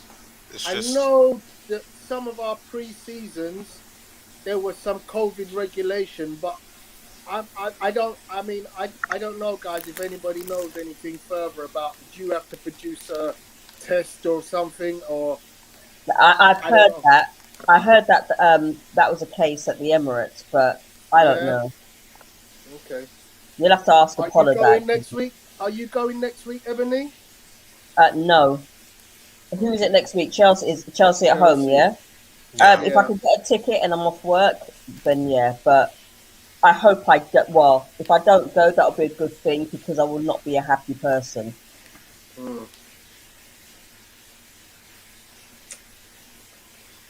Yeah. Okay. So here we go. Second half. Vincey, you're What's there. good? There's a little sound coming from somebody's computer. Hold on a second. Somebody's running water, maybe. Oh, it's gone. It's gone. Yeah, it's me. I'm just filling up the tub. So I'll close the conservatory. Hold on. That's all right. I was thinking, can I hear that? Can you hear that? Arteta looks worried, man. He looks like a man. He needs to be looking worried. No, Tony, he has to be worried. If we don't win this game, like really and truly, we could lose for the next 3 games. Yeah, and you know what? Can you still hear it, guys? Can you still hear it? Yeah, loud and clear. No, but can you still hear the water? No, very little. Okay, that's fine. Yeah, because I can't close the conservatory door. Go for it. Yeah, so the boys are back up. No changes by the looks of things. So yeah, they went out and bought a midfielder. Came back really quick. Right, guys, can you hear me? Sorry about that. I've left Kulke's comment up. Yeah, for guys who weren't aware, the standards at the moment for COVID is fully double vaccinated or an official COVID test, which has been done by post. You can send one off to the government, they can do the post and whatever. If you have one of those COVID tests that you can pick up at the shop, they won't accept those. They don't work. So you have to turn up at the football ground with a piece of paper. You have to turn up at the football ground with a proof of double vaccinated, or you have to have one of the NHS COVID tests, which they send via post within 48 hours. And then you'll get in. There was a ton of people at the Emirates that got turned away. And if you guys... say I'm exempt? You'd have to have proof of that exemption. No, you don't. I'm telling you what happened at the Emirates. I'm telling you what Liz told me. She works there. And also, That's illegal, bro. That's illegal. All right, Tony, I'm just telling you what I know. So what's illegal or not, I'm just telling you what I know. I had Simon on here yesterday who did the Brentford Arsenal preview with me. He writes for the Brentford fanzine and everything. Yeah, and he said that the COVID protocol there is exactly the same as, I think it's the same across the board for the FA. Okay. But it does specifically say that if you cannot have the vaccine and then you have to have a COVID test. So there's no excuse. That must create a whole logistical problem to have 60,000 fans entering a ground and you have to check everybody's individual COVID status. Well, yeah, but then people should come to the stadium prepared. It's not their problem. If someone turns up and says, "Oh, I had a test last week," but our website and the FA's website both says... Here we go. Come on, boys. Ooh, both says that they have to have an official COVID test or be double vaccinated. I'm double vaccinated. I'm going to Chelsea next week. Right. I've got my proof. Okay, so you have to turn up with the double vaccination piece of paperwork and what, your a passport or something? No, it's the vaccine. If you've seen the vaccination, it's got your NHS number on it, and it's got the vaccination protocol number on it as well. They don't hand them out like toffee. Who's to say you're the person on the document? Sorry? Who's to say you're the person on the document? Well, that would be stupid, because if you're carrying the virus and you're double vaccinated, then you're just going to be a super spreader. That's smart. Yeah, but that's still not stopping you from getting into the stadium, though. It's not so much the smartness. Yeah, it isn't. But what I'm saying is to Tony, people have to do their due diligence. If that's how people are going to act, then you should be nowhere near the stadium. We don't want you near the stadium. Yeah, we know we don't want you near the stadium, but Tony's trying to say that if someone can use somebody else's double vaccination to get inside of the stadium, if you're going to do it. Yeah, you are, and you're going to cause you're going to cause a super spreader event. Yeah, it's going to happen. Super spreader or not, Apollo, we know super spreader events are happening everywhere. Yeah, we do. And look, let's not discount the fact that in the Euros we had the highest infections because what you talked about was exactly happening. Bro, I'm a teacher. I work in schools. I work with 600 kids. You can't be a school teacher. You'd kill kids. You can't be a school teacher. You'd kill them, man. You'll kill your pupils. You can't be my son's teacher. I'd have to say, boy, you're gonna have to carry a strap, man. That Tony, mate, he's gonna have you. Oh, look, I love it. Tony will have the strap. Tony will have the strap. So guys, I just wanted to say, Is it a no, Tony will have the strap framed on the table as part of Tony, his intro a teacher for the class. What year? What ages? They got to be really young. Any age, brother. Any age. I work. I'm not having you teaching the adolescents. not the adolescents, man. Listen, you don't shut up. I'm going to knock your teeth out. So one of the things that was happening in the Euros was the Scottish Association said to the fans, only fully vaccinated fans can go to represent Scotland, which they had on their website system. And then they said no other travellers come down. There was thousands of Scottish people without tickets who came down, and all the pubs that were in Wembley Park. You, Nabil, Tony, you know because you're local boys. All of the pubs that were filled up with Scottish fans up there, and all we heard was in massive infections, up to 60,000 per day. It was just a super spreader event because fans are not listening. Can I just say real quickly, in terms of the stadium, is it fully opened up now? Yeah. Like, no restrictions. Wow, that's crazy because there's cases popping up every minute. I know, but what the government's done, Nabil, is they've said you've had 8 months to get yourself vaccinated. We want the economy to open up now. So if you are not vaccinated and you got a problem with it, that's on you. Nobody cares. Like I used to talk to a lot of people about it because communities are lacking education in terms of vaccines. But I don't care anymore. I'm about to be vaccinated. I'm going to the game. I'm going to enjoy myself. If man want to go out there and put himself at risk, that's on them. Yeah, but vaccinated people are still catching it though. No, but there's a difference though. If you've done as much research that I have, then you would know that there's a massive difference in terms of a vaccinated person being able to catch it and pass it to somebody else. Yeah. Smith Rowe should have done better there. What do we think, guys? Yeah, Smith Rowe. I mean, at least he challenged the goalkeeper. But like, he should have done better though. As a number 10, he should have done better. Look, love the turn. He runs with the ball, but I think he tried to get the shot off just before the challenge came in. That's why I like Maddison. I fancy Maddison to stick that one in. Of course. Listen, Maddison's a proven Premier League player now. Goal scorer, assists, like we get Maddison. We Oh, should have no worries. He should have scored. He should have scored, man. He should He have. should have scored, right? He should have put that away. Scored. Yeah, he should have. He should have. Yeah. That's a shot on target, though. So We're knocking on the door. Sentiment, I don't know where you got those numbers from, but it's actually 5% of the people who are infected are vaccinated, and 1% of vaccinated people are dying. 99% of the people who are dying are unvaccinated. I think it's coming for me. It's coming, yeah? What did you say? It's coming, Ebony? The Martinelli miss, yeah. Oh. Yeah, listen, we're gaining possession now. Arsenal have started this half brightly. Smith Rowe is the one who's really switching it on. Lokonga looks good in the midfield. Is starting to find little angles to Balogun and to Smith Rowe. Right now, Brentford's on the attack, but Arsenal are snuffing it out. But at the moment, guys, it's a big chance with Smith Rowe. He moved into the middle. He turned excellently to evade Norgard. But his run takes him into the box, but his final finish from 12 yards is just too close to Raya, and he palms it away. But it was good from Smith Rowe. More, please. Yeah. We want to see more of that. And then Pepe's pass into Martinelli. If he gets that 2 inches to his left, Martinelli has a first-time shot into the net. It's literally that close.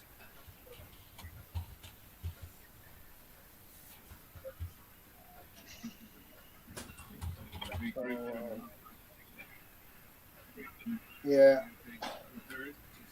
Come on, Arsenal, man, do something.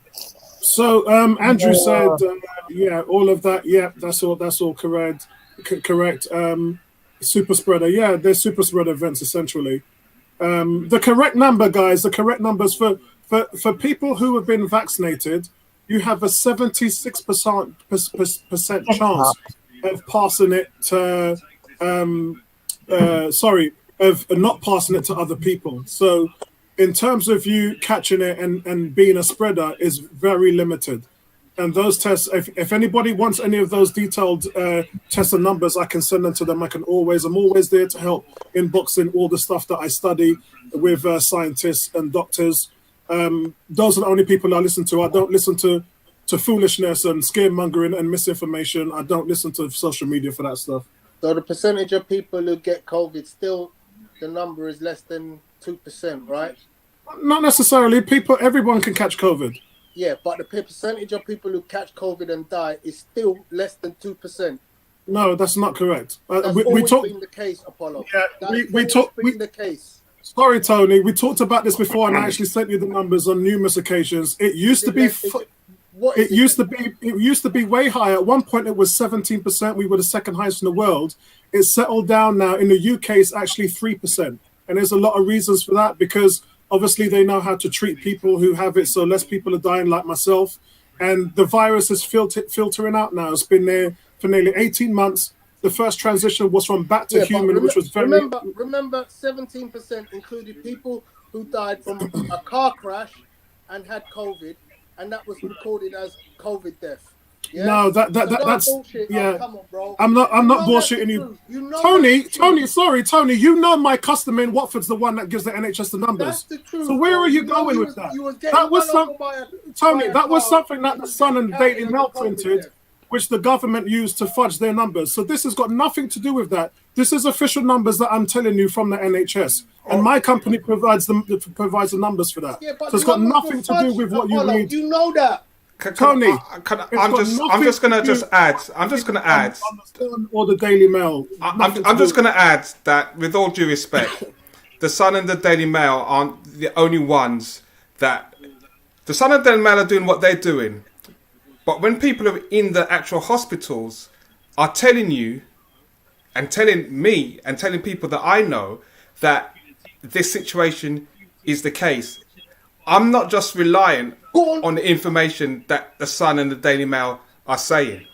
I'm actually listening to people actually inside of the hospital who are actually dealing with these patients and telling me this information. So the media have their role to play. I'm not just going to bank on all the information based on the media and also from the government, because they also have a role to play. I'm not going to discount. Hold on. I'm not going to discount. I personally wouldn't discount the fact that people who have died and had COVID via another accident, they've put COVID down as the cause of death. Yeah, I am not. sorry. Hold on. I'm not going to. Out of context. Tony. I'm not going to turn around and say that those people in the hospital who work there and have said that, I'm going to take their word for it. I'm not going to turn around and say that they're working for the Sun or they're working for the Mirror. All right, okay, so I'm going to listen to facts. We're falling off the rails a little bit. Yeah, we're falling off the rails a little bit. That was reported by the Sun and the Mail last May. We are a year away from that, and that had nothing to do with the numbers that have been pumping away through from Gates and Watford to the NHS. Remember, guys, a lot of you keep talking about the government. The government ain't got nothing to do with the numbers. All the government reports is what people like Gates and the NHS give them. The government do not produce their own numbers. They don't have the ability to do that. Yeah. Your boy but what you're not talking about in terms of all the deaths coming, that was something that was happening last spring. That hasn't been the case for over a year now.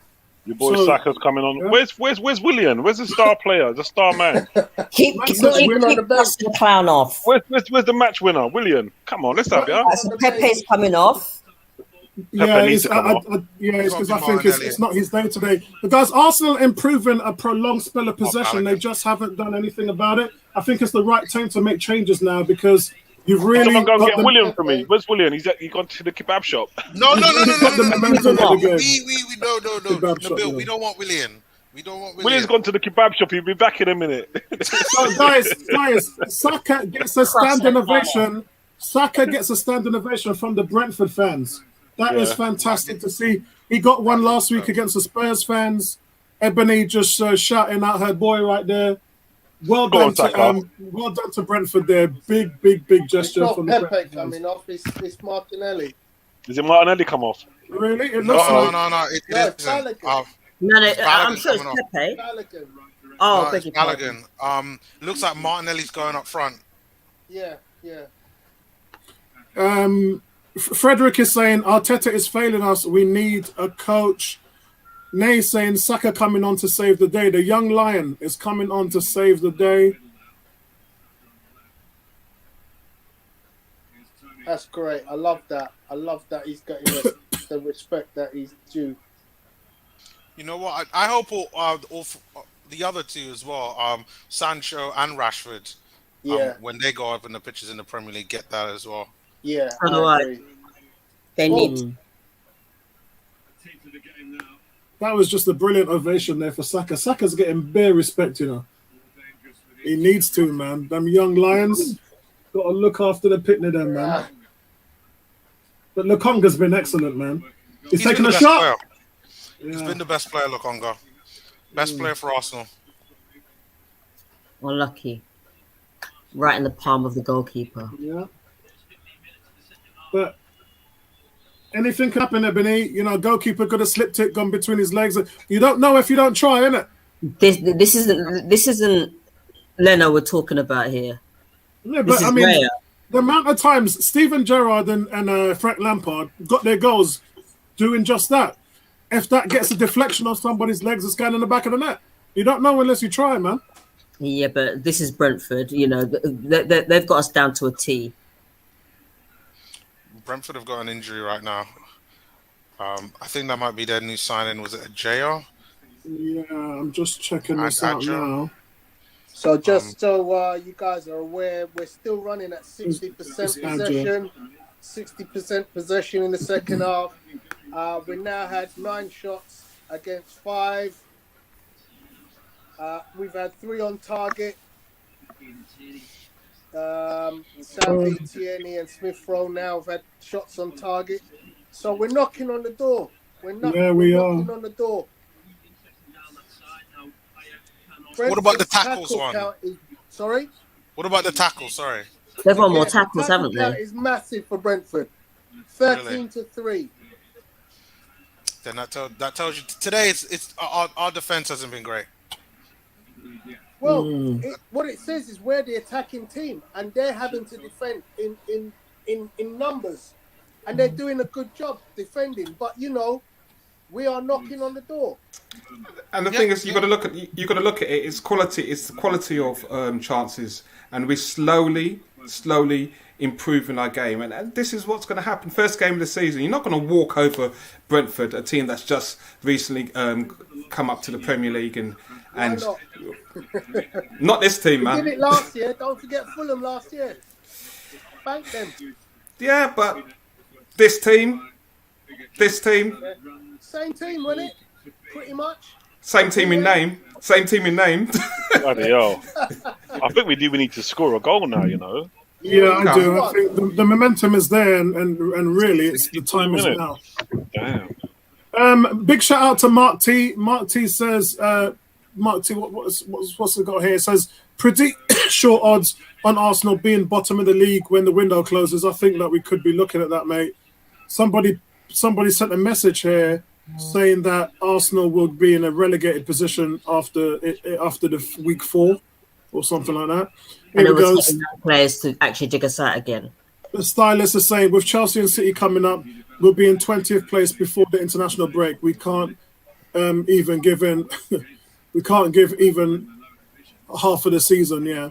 Is you talking about Arteta? Yeah.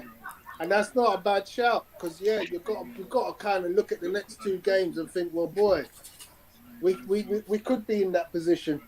So, Ebony, what's your thoughts on the Ben White? Really good play, Ben White. Wow, that's really good play. Look at that. Almost in flipping, giving him a goal-scoring opportunity. He turns it into a full-on attacking position. Yeah, brilliant that's play. what he can do, man. Bringing it out the bowl. Bringing it out the box. That's what he can do. Go on, Ebony, what's your thoughts on the shirt, then? Oh, mate. What, the design? Yeah, what's the shirt? What's your thoughts on that kit that you just hung up, I just like for the it. family so they know? I do like it. I like the fact that they've gone with the cannon as opposed to the crest. Yeah. Which is novel in 2021. But yeah, I like it. I like it. I like the round neck as well. I don't Apollo, like. is that the same one as, or you got the shorts to go? With Yeah, that? I've got the shorts to go with it. Okay. Yeah. Apollo I like the shorts to go with it, man. I do like the round neck though. I'm not really a big fan of the V-neck. Okay. Go on. But yeah, I like the design. I think what they need to do is they need to ask me to design an away shirt because it will be black. Seriously. I love the blue, man. I like the different styles. I like the blue kit. and the yellow, and I love the nostalgia. Adidas, look, I've been slagging them off before, but they brought a level of nostalgia to Arsenal, and I really like the fact that they've done that. That's a really good header by Martinelli. And hits the crossbar. Yeah, I'm just wearing. I normally wear these polo shirts when I play golf. That's so guys, so I can get away with the. You know what I don't like about that Martinelli chance? The corner comes in and there are 9 red shirts around him and there's only 1 blue shirt. Why is no Arsenal player attacking that? Coaching. Wow. It's down to the tactics of the manager. Yeah, that's what it is. But when when Balogun was there, it was Balogun and Martinelli and Pepe. So clearly, like, it's something they've chosen to do. It's ridiculous. Trash, man. Absolute trash. You're not going to go in there and try and... Yeah, I don't even... We've got 25 minutes to score a goal. Brentford on the attack now, guys. Against 5, 3 on target. Come on, Arsenal. You got to push. Look at all them stats, man. Possession, 63%. Passing accuracy, 84%. You know, we're just so much better than this team, but we just need to put our chances away. We just look a bit rash with the ball. I'll tell you what I'd say is a positive out of this game is we haven't given away tons of chances. Yeah, the positive for me is that we're playing the kids. That's about it.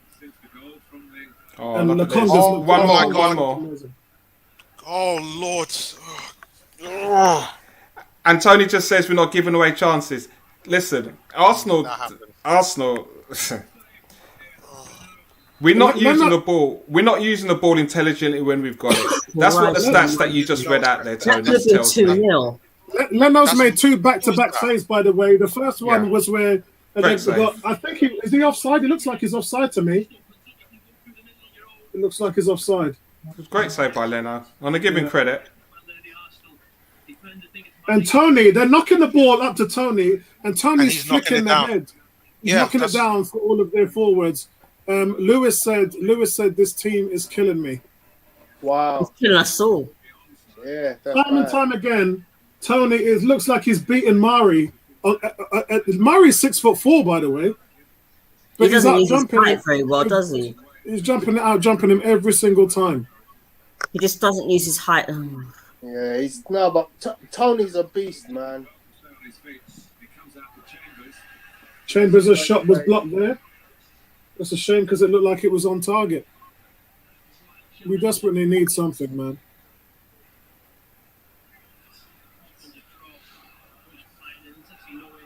That sort of pass from Saka to Tierney. Tierney continued. So here's the statistics. Ben White has lost 2 headers to Tony. All the other challenges on Tony, he's won. Chambers. Knock shot. No, it's Mari. Yeah. But so Ben White's given as good as he can get. Some Arsenal fans on Twitter are saying that some fans were booing Saka.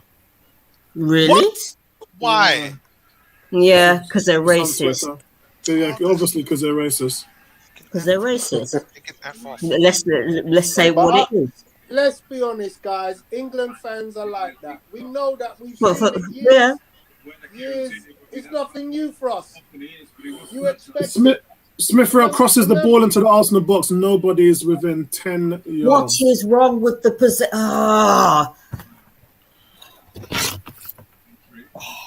Coaching, man. Damn. Pepe needs to come on the left. He's being too predictable again. Why isn't Pepe on the left anyway? Yeah, Frederick saying, I think Arsenal is failing us to let us all drink water and go to bed. G is saying, I'd love to see Aubameyang and Lacazette's WhatsApp chat just now. They're at home playing PlayStation. That's what it is. Watching Netflix. Man. Come on, where's everyone in the box? I know. Saka once again on the left crosses it in. There's no one in the box. Martinelli's not in the box. Pepe's not in the box. So why is everybody outside the box?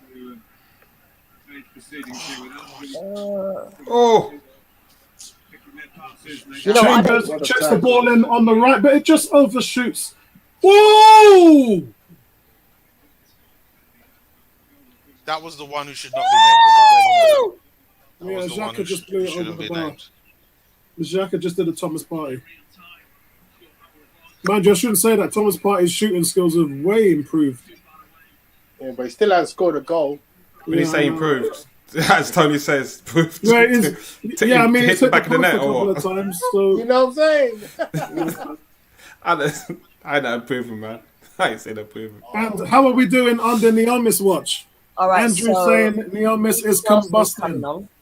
Listen, I'm keeping calm. Oh my God, my boy Reece Nelson's on the pitch. Listen, yes, that's what I'm talking about. Let's go. Hold on. Martinelli is off. Martinelli is off. Martinelli is off. We are in false 9 territory, peoples. Reece who? That's not good. Reece who? Reece Nelson. Wow. Reece Nelson. All right. Reece Nelson, man. That's my boy, man. I've just seen Brentford's substitute. Well, he looks like he's been eating pies. All I'm going to say to you, the panel and the guys in the chat, happy Christmas. Because you've had Christmas today. You've had Balogun, you've had Martinelli, you had Reece Nelson. Don't ask Arteta for nothing. Nothing. You had it tonight. Bloody shot, Reece, come on. You had it tonight. Tierney crosses it in. Reece. Oh. It's coming from your. Don't give away a free kick, Nelson. Wow. All in one game? Oh, you know Guys, what? These Brentford have to lot are record getting too this. gas now. Come on, Arsenal. Let's put them away. Let's get a goal and a penalty.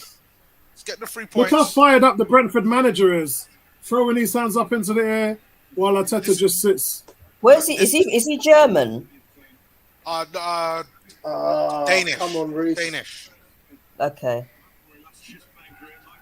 I tell you, these Brentford fans are something else, man. I'm loving these Brentford fans at the moment. If I was a Brentford fan, I'd be doing exactly the same. Oh, Lokonga, my man. Lokonga's been my man of the match. Yeah, mine but too. Arsenal. He's Arsenal's best player. He ain't put a foot wrong, to be fair. He is baby Partey. He tackles, he wins the ball, passes it well. He was getting forward, creating. Yeah, Martinelli and Pepe have just been underwhelming today. I expected more out of them, of those two. Well, we needed them today. Oh my God, they've scored. No. Sorry. Nabil, stop it. Just Nabil, stop it. They No, have. Nabil. It comes from a throw. It can't be because all I see is a throw-in coming. They scored, bro. This is Banter FC, man. This is why they call us No. Banter FC. Oh, get out of here. Yeah, Banter FC, man. You know what? I'm not even gonna do player ratings. Seriously. It's attacking the ball, guys. That's attacking the ball. You can't be watching and Apollo, waiting this for is it. why I wanted to go in early, because I know at the end of this game, I'm out. I know, Tony. I hear you, bro. That's I why I hear you. wanted to have my rant Banter early, FC. That's Ben White. because That's Ben Yeah. White. That's Ben Guys, White. this is our worst fears come true, guys. This is our worst fears come true. So for all of you lot that was saying that that was against my ranting video and all of that stuff, and this is why I was having ranting videos. Right. Well, I'm going here. to tell you this. I'm going to say this. I'm going to say it on the group, and I'm going to tell you this right now. I just wanted to see what we looked like, but I'm telling you, I'm not watching. I'm not interested in this season. If we're not going to sign, get the players we need, there's no point in me watching because I know what's going to happen. You know, I know exactly what's going to happen. Two Right? Brentford guys go It's to going to be worse than last season, mate. It's ridiculous. 50 million you go spend on.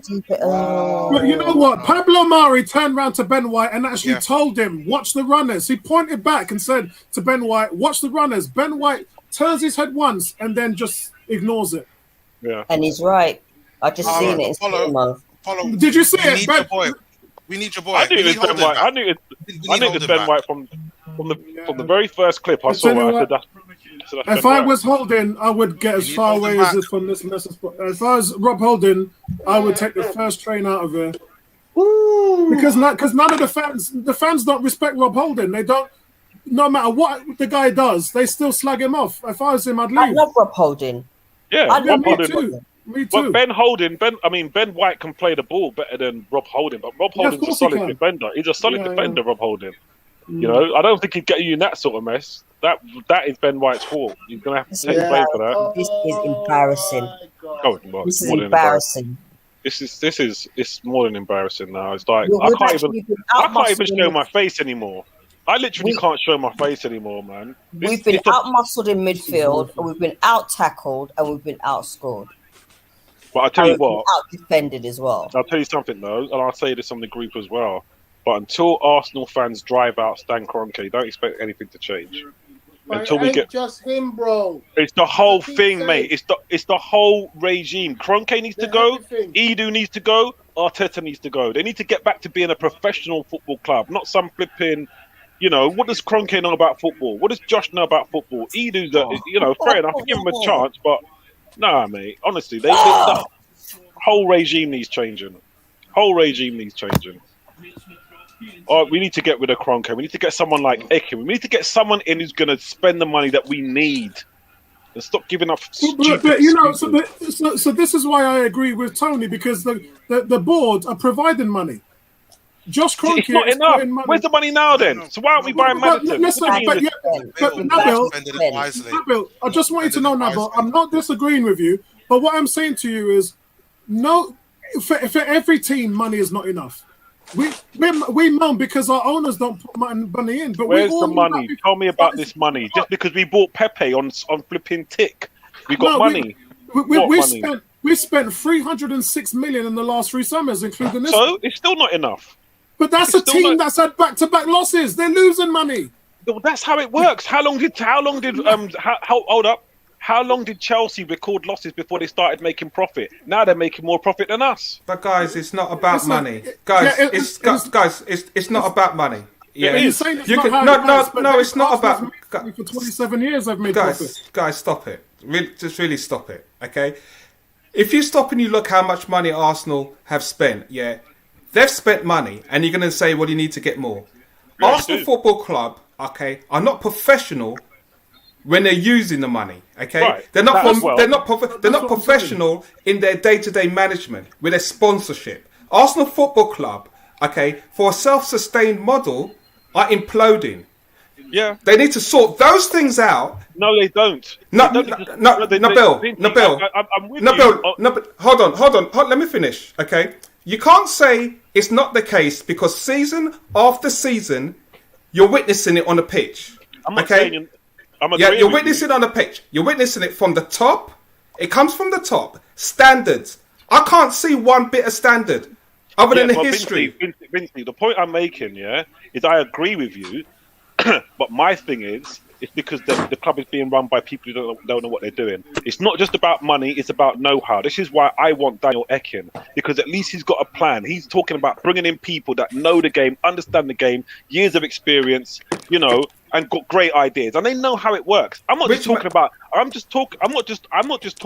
getting rid of Kroenke because he doesn't spend money. I'm not talking about that. I just think the club is run. It's appalling the way a club like Arsenal is run. We can all agree that. Okay, so can I ask you then? You're saying Daniel Ek coming in. Which manager is Daniel Ek going to work with? Because that's what I want to know. It's not the manager. It is. Hold on, Nabil. Hold on. Okay, you can't say it's not the manager. Okay, when we got rid of Emery. Okay, mate, hold on.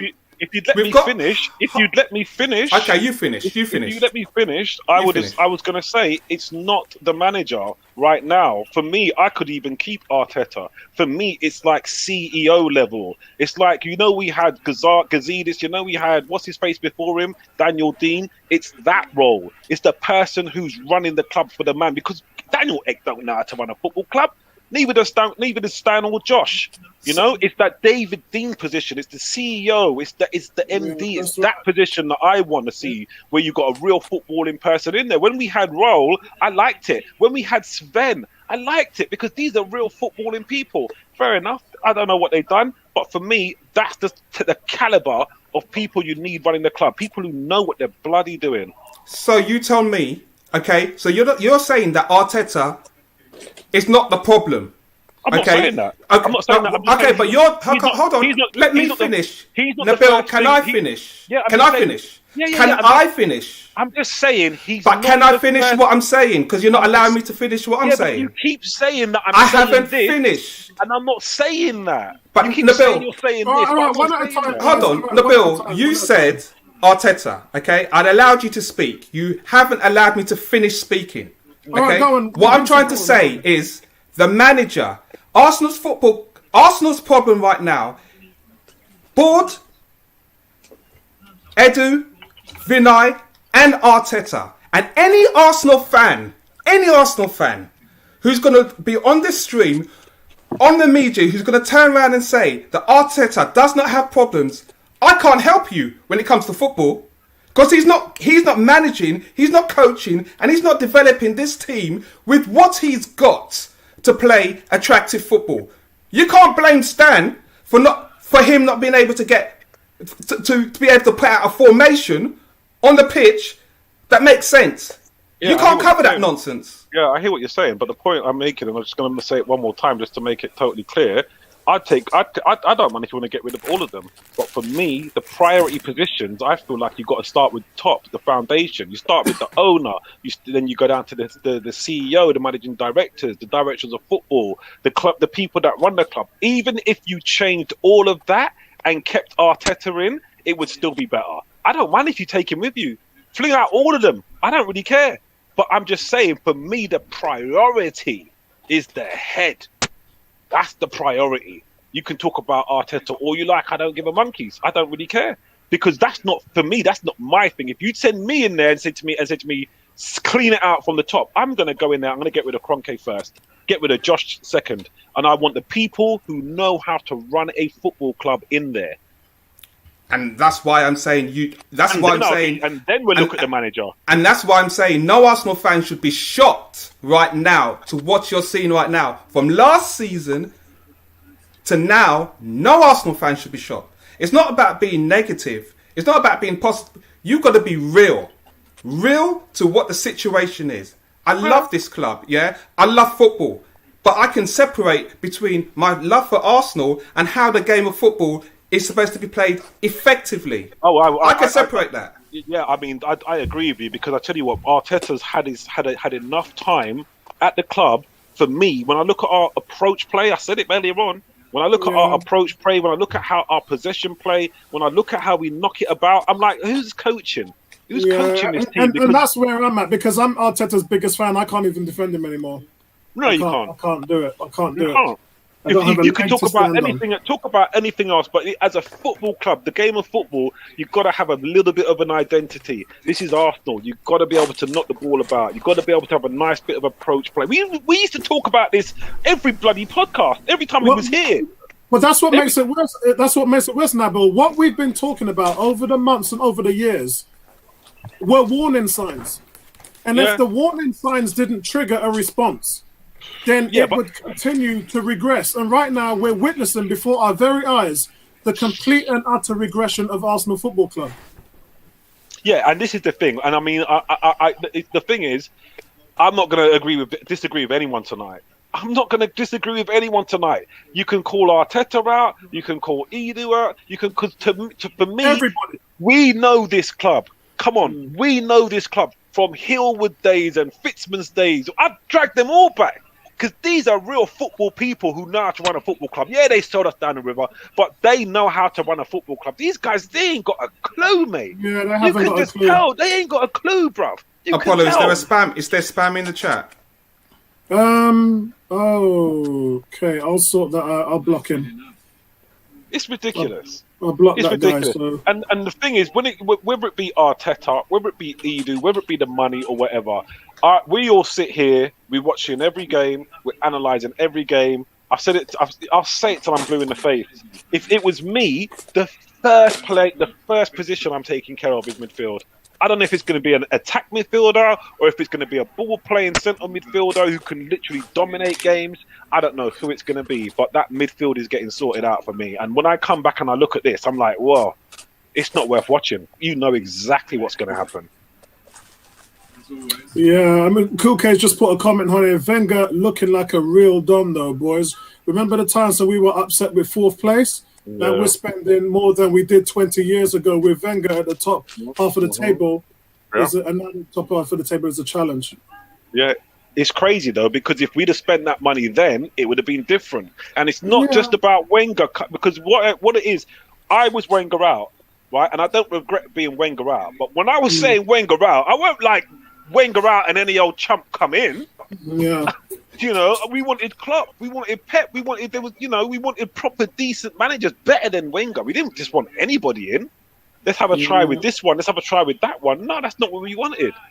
So, you know, I hear what you're saying. For me, the early signs of Arsenal was there way before Arsene left. You know, Arsenal as a club, in their mentality, in their mindset, was going on a downhill spiral. So whilst at the time fans were saying, you know what, Wenger out, hoping the same person we're talking about now, the same owners right now we're talking about, was going to do right, because you know what, he's got loads of money and so forth. Nothing's changed. Talk about all the money that's been available over time. Nothing has changed, because Arsenal Football Club have been on a downward spiral. Just a second, I don't need to get So Arsenal just paid 50 million for a defender who has just made a real boo-boo, made a real mistake. I mean, look, I'm not even going to pretend like this as a shock. I'm not going to act down or depressed because I didn't think that this team was any good anyway. For weeks and months, I've been telling everybody how trash this team is. And Guys, some people... can I just interject? Because I think we've all missed out on the fact that Callum Chambers has been replaced by Bruno Tavares. Yeah, that's right, This is a significant move for me because it kind of tells you where is Tavares in the pecking order. Yeah, because I always said, Tony, that he was the backup right back and left back.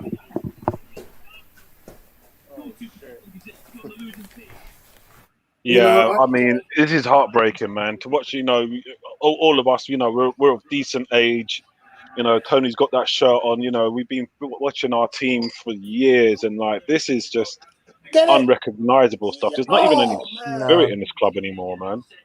The soul's been ripped out of it, man. I have to agree that this club has regressed, and it's been happening for years. I mean, it's been happening, since I don't know, for the last 10 years.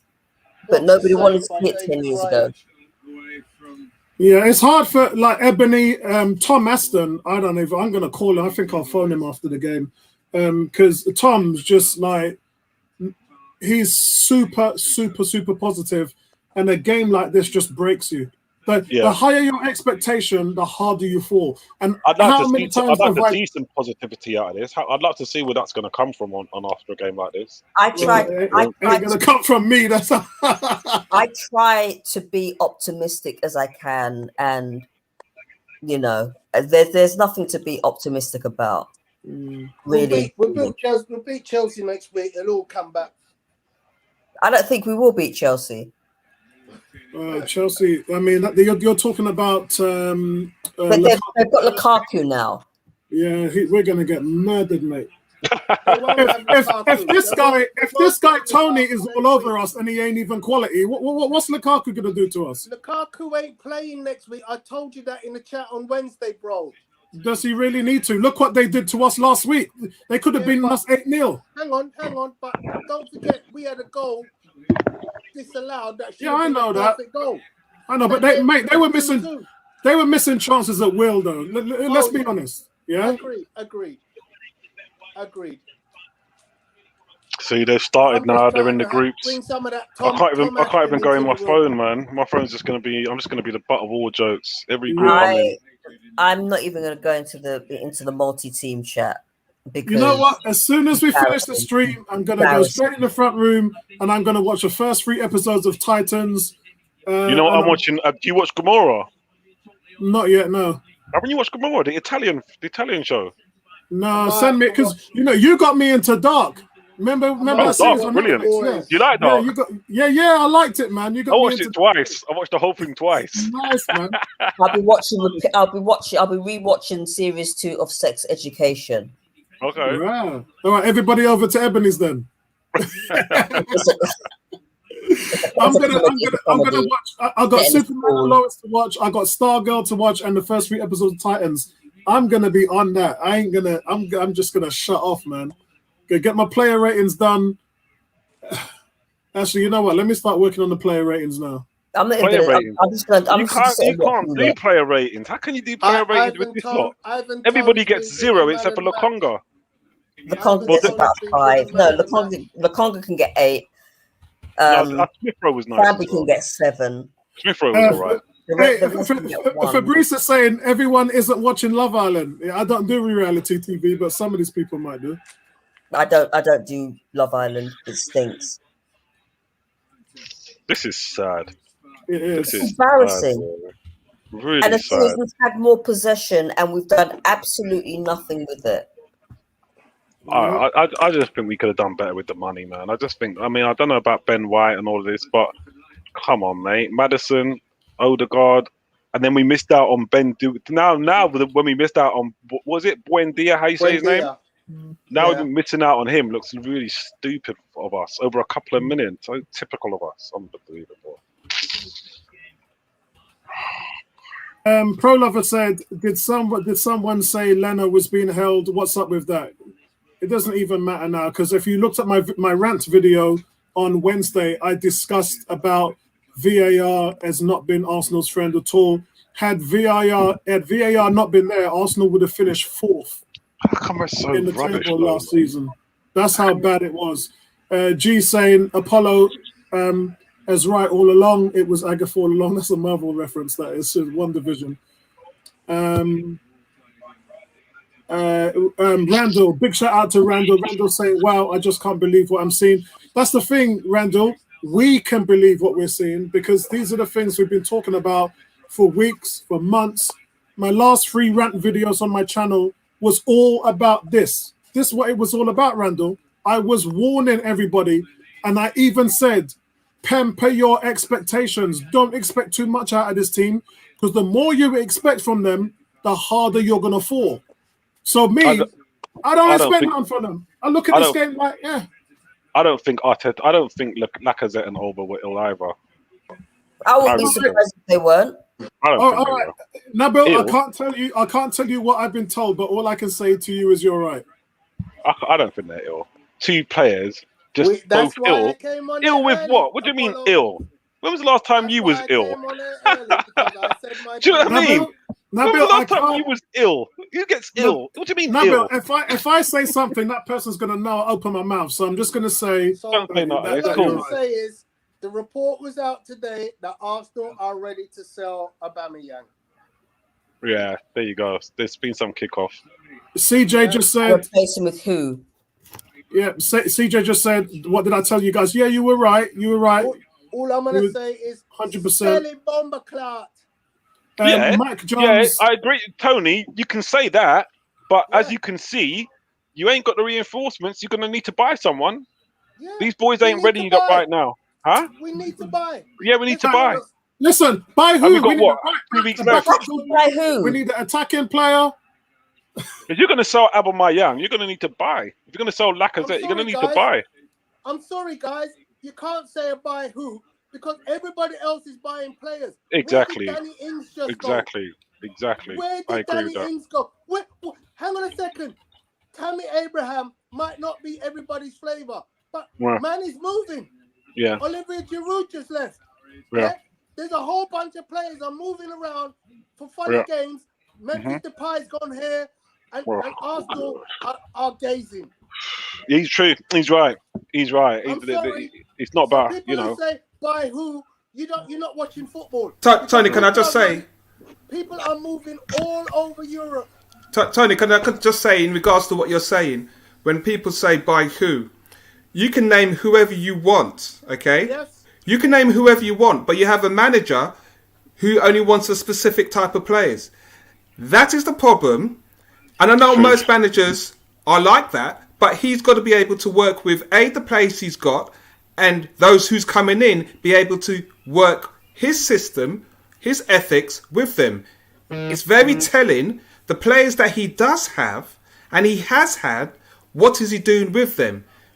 Apollo started at the top. When he's talked about Guendouzi, he talked about Torreira. These were players who we actually won 2 trophies under Arteta. Look what happened. It's not just about... It's a Band-Aid. It's not about going out and buying players and it's going to be all right. You still got to be able to work with those players. And it comes back down to the manager. It comes back down to it. You can put all your faith in new recruits coming in at Arsenal. It doesn't change anything if he's not going to work and develop those players. Yeah, well, I'm not gonna start talking about Arteta out, but you know what? I don't think it's got to be, man. Yeah, I don't think it's gonna work out, mate. Guys, I'm going to tell you now what I told you. Guys, I'm going to tell you now what I told you in December. Arteta out ain't going to do nothing for this team. We're just going to recycle managers because the core, the foundation is broken. Yes. Yeah. Yes. The spine, the franchise. That's exactly what I was just saying. That is what I was just saying when I was trying to speak to Vincey. That's exactly what I'm saying. I feel like, we can talk about Arteta out, in or out or whatever, but I just feel like the whole thing just needs to be, like, it just needs to be, Yeah, it's got to be gutted from the root. You got to get rid of Kenai. You got to get rid of Edu. You got to get rid of... I'm not worried about Josh. Josh is giving the team money. The front office is killing us. Killing us. Yeah. Get rid of them. I personally, you got to look and ask yourself the question. All of those guys have to ask themselves seriously the question: is this Arsenal Football Club standard? Even if you don't want to talk about getting rid of anybody, you got to ask serious questions. Look in the mirror and see: is this Arsenal Football Club standard? And if it's not, what's going to be need to address it?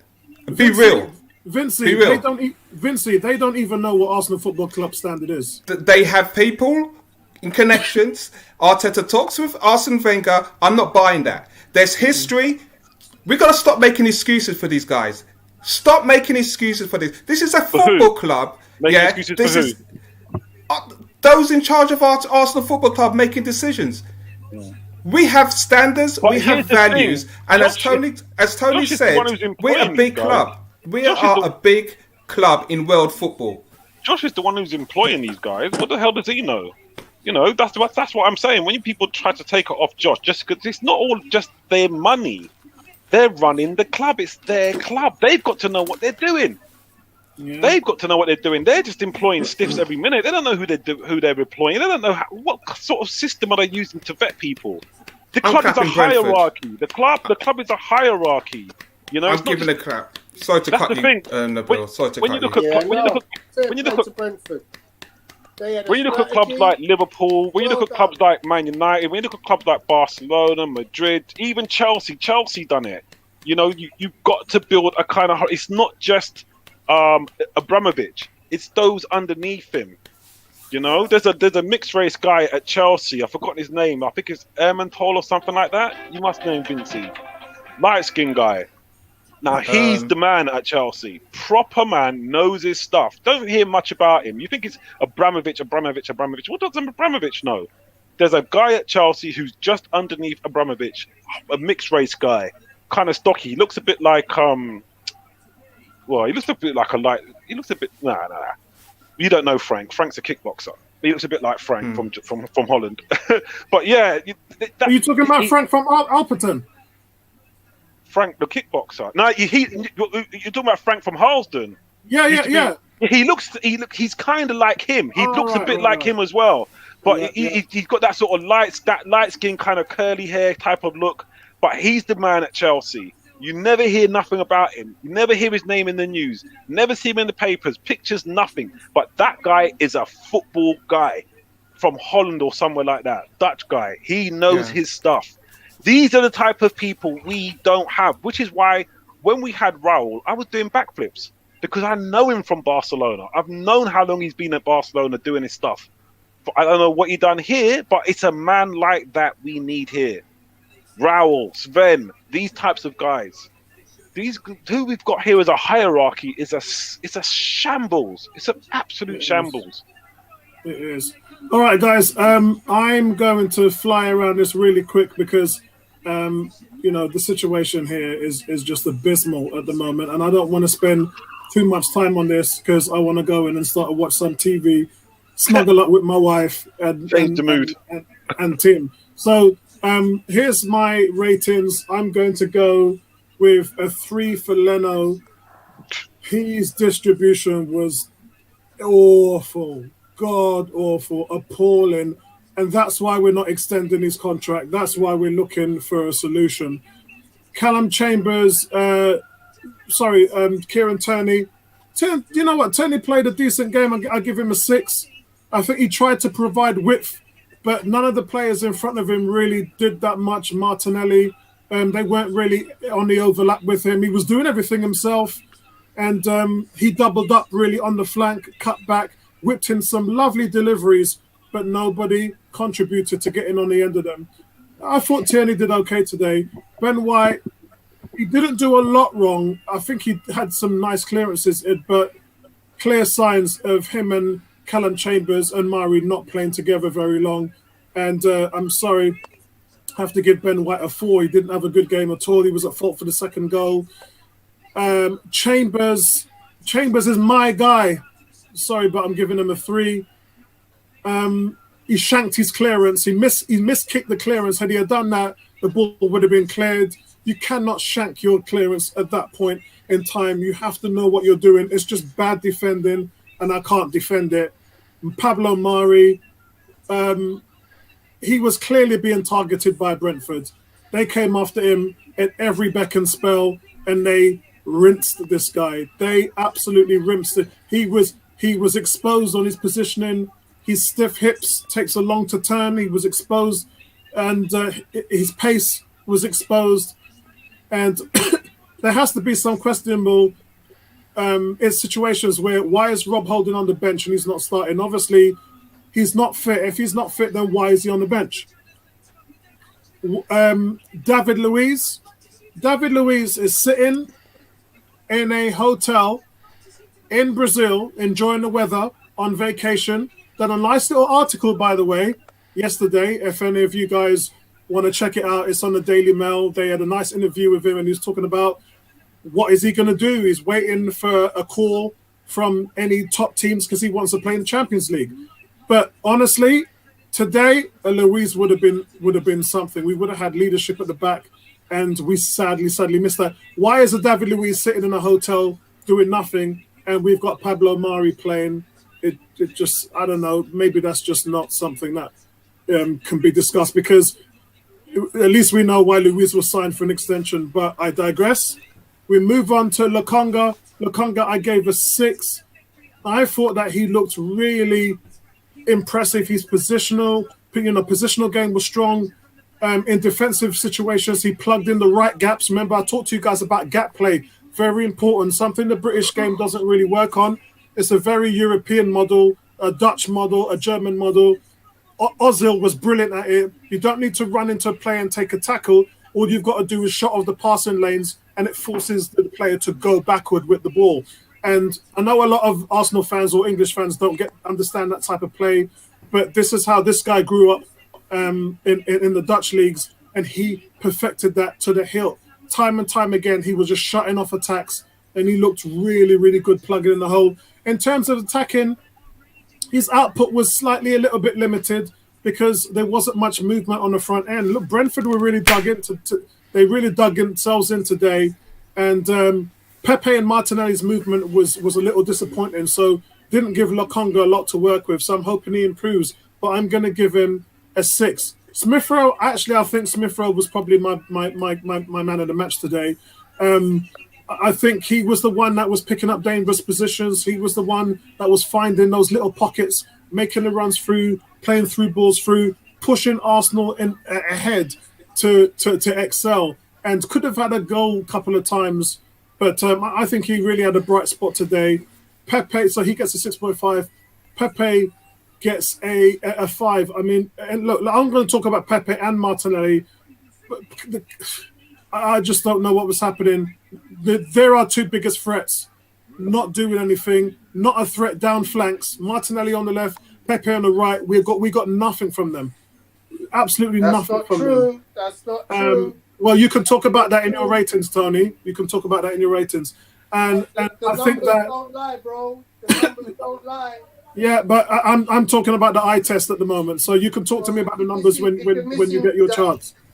So as far as Pepe, he didn't beat his man often enough. He's got so much in his locker, left foot, right foot, going past defenders. This just didn't look like he was on it today. So both of them get 5. Balogun, I'm afraid, gets a 4. Really, really want it to work out for this guy, but he just didn't have the movements and the synergy with the front line. His first touch on numerous occasions let him down in the box, and I'm not going to knock him for that. This is his first start for Arsenal. Before this game, he hadn't even started a cup game or a Europa game. This was actually officially his first start. So I can't really be too hard on him, but I think he'll get better and better with training. But today, he was just off the ball. Arteta gets a 2. Ill-prepared, no plan. You got outsmarted by a manager and a team in the Championship that have come up. They outplayed you. And they did it from the touchline, and it flowed throughout the pitch, and you didn't even have an answer for it. The sign of a good manager is how many changes you can make at half-time. When Unai Emery first came in here, a lot of people lauded him for all the half-time changes, but he changed it because he saw it was broken. So I had no problem with that. With Arteta, you're seeing something where he's not even seeing what's going wrong in order to make a change. That's how inept he's acting at the moment. He's not even identifying where the problems are that need to be changed. Hence, no changes are being made. So that's it from me, guys. Ebony, do you want to go? Ebony, you don't have to do a player rating. You can just talk about what you thought of the game, or you can do a rating. It's up to you. Okay, I thought we were poor for much of the game. I thought we were out-muscled in midfield. We were out-tackled. We were out-defended. We had so many chances. Very few of them were taken. And I have to, I mean, I've been listening to you guys. I've deliberately kept quiet because I wanted to hear what you guys had to say. And basically, you know, I don't think Arteta knows what he's doing. And that's my honest opinion. I mean, this man, he just, you know, why is he playing Pepe on the right? We all know he's more effective on the left. Why is he still put, you know, why couldn't he, maybe, okay, this may not have been down to him personally, but, you know, it's like, you know, we've got Xhaka in the team. I don't care if he nearly scored, if he scored a, you know, a faraway goal. I don't care. You know, we could have got rid of him, but no, he persists with him. It's like, why does this manager and managers that we've had still persist with a player who is just so slow? And that to me is just Arsenal Football Club right now. We've regressed so much over the past 10 years. It's actually embarrassing. And to be beaten by Brentford, I'm not going to take anything away from Brentford because they played well. And they showed us how the game should be played. But to be beaten by a team that's just come from the Championship, it is embarrassing. I thought, you know, today's best player was Lokonga. I give him a 7. Leno, I've said this so many times, and I don't care if it sounds like a stuck record, but Leno is not the one. He can't play from the back. His distribution is shit. He's indecisive. And to think that goal, that Brentford's first goal came in where it did, he could have done a bit better than that. All right, you can blame Chambers, but Leno is supposed to be an experienced goalkeeper. I just want to touch on that, Ebony, because I'm not sure if Arsenal fans are actually aware that there was an abundance of players, Bellerin, Leno, Cedric Soares, Xhaka. There's abundance of players, Lacazette, who all wanted to leave. They wanted to leave the club this summer. They made it known that they wanted to look for another team and couldn't find one. So because what you have... Yeah, I mean, there's a lot to do with that and COVID money as well. Nobody wants to pay anything for them. But the bottom line, what I'm trying to say to back up your statement here, because, again, I'm not sure if a lot of Arsenal fans are aware that the likes of Lacazette or Leno were actually trying to move this summer. And you find yourself stuck back at a team that you don't want to be at, with a manager you don't want to play for, with in a league that you just want to be rid of. You want to see the back of it because it's tormented you for all these years. That's where we are, a club. And those players are starting for you. So when you're seeing a lack of passion, lack of desire, lack of urgency, that's why. Because in some of the minds of these players, they don't care. As long as they're getting a wage, of course I don't care.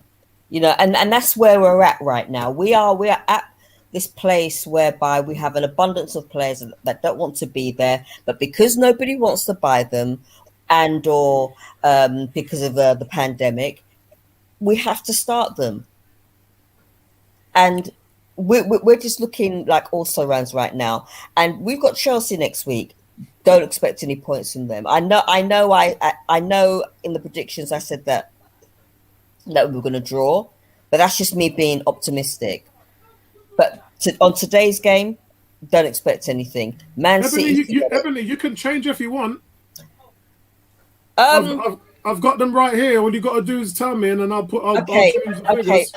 In that case, next week is going to be Chelsea, isn't it? So you can change that to a 0. Yeah. I put a 1 there, so you can change that to a 0.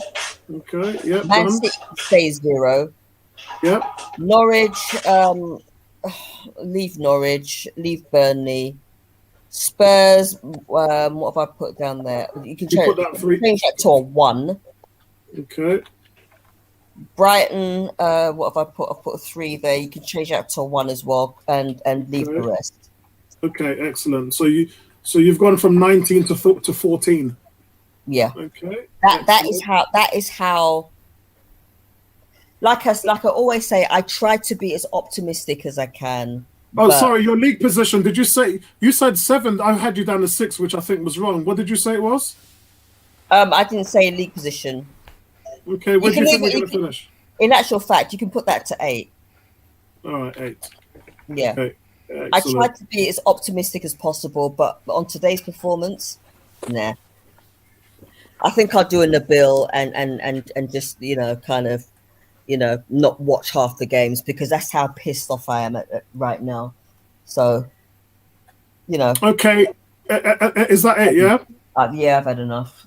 Okay, Tony. Tony, do you mind if we go to Neomis because Neomis has been quiet for quite a while? Yeah, go ahead. I'm worried about my boy because I know Neomis has been changing his tune, and I know that because of the podcast we did with his predictions. The light switched on for Neomis. He actually just realized how bad things are at the moment. So I think reality is just setting with Neomis. Neomis, let's hear from you. Player ratings? So the whole back line gets a 3, including the goalkeeper, except for Toney, who I will give a 5 because he tried, but still pretty ineffective. Midfield, I will give Xhaka. Funny you say that, Neomis. Somebody put down a post and says, and I just read it. It said, "Why is Turney having 3 chances on shot on goal? Why aren't our strikers having that?" Again, that's the problem. And he kept on getting positions where he was taking shots, which is good, but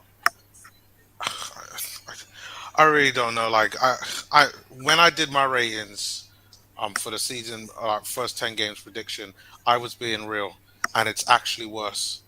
It's actually worse. Like I said, like there was a point where you said, "Oh yeah, Brentford will all get a win," and I said, if we lose against Brentford, Arteta won't make it to Christmas because we could lose against Chelsea, we could lose against City. I think after that is Burnley, which has been a bit of a bogey team for us. They're you know what? They'll probably be like Brentford. They'll sit back, defend, and if we make mistakes, they'll score on a set piece, exactly like what Brentford did today.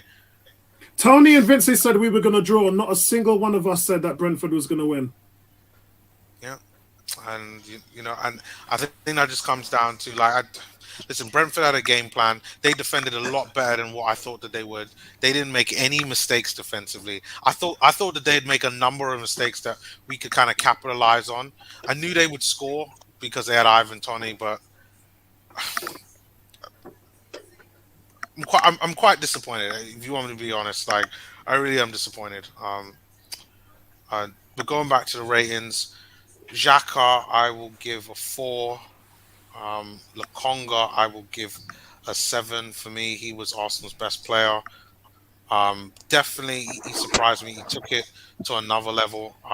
Not only was he defending well, he was intercepting, won the ball back several times for Arsenal, was getting forward a lot. There was so many times he was almost in the number 10 position outside the box, trying to create chances. And I really like that from him. So for me, he gets that.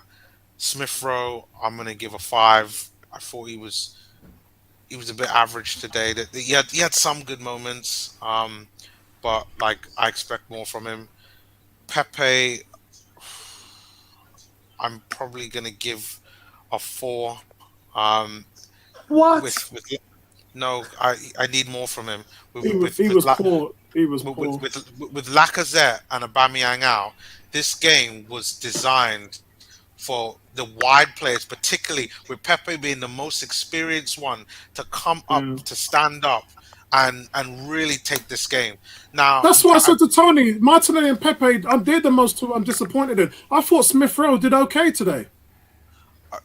I mean, the one thing I will say is that I thought maybe Arteta could have moved Pepe around a little bit more because most of the time he was stuck on that right, and Brentford just had him in their pocket almost all game.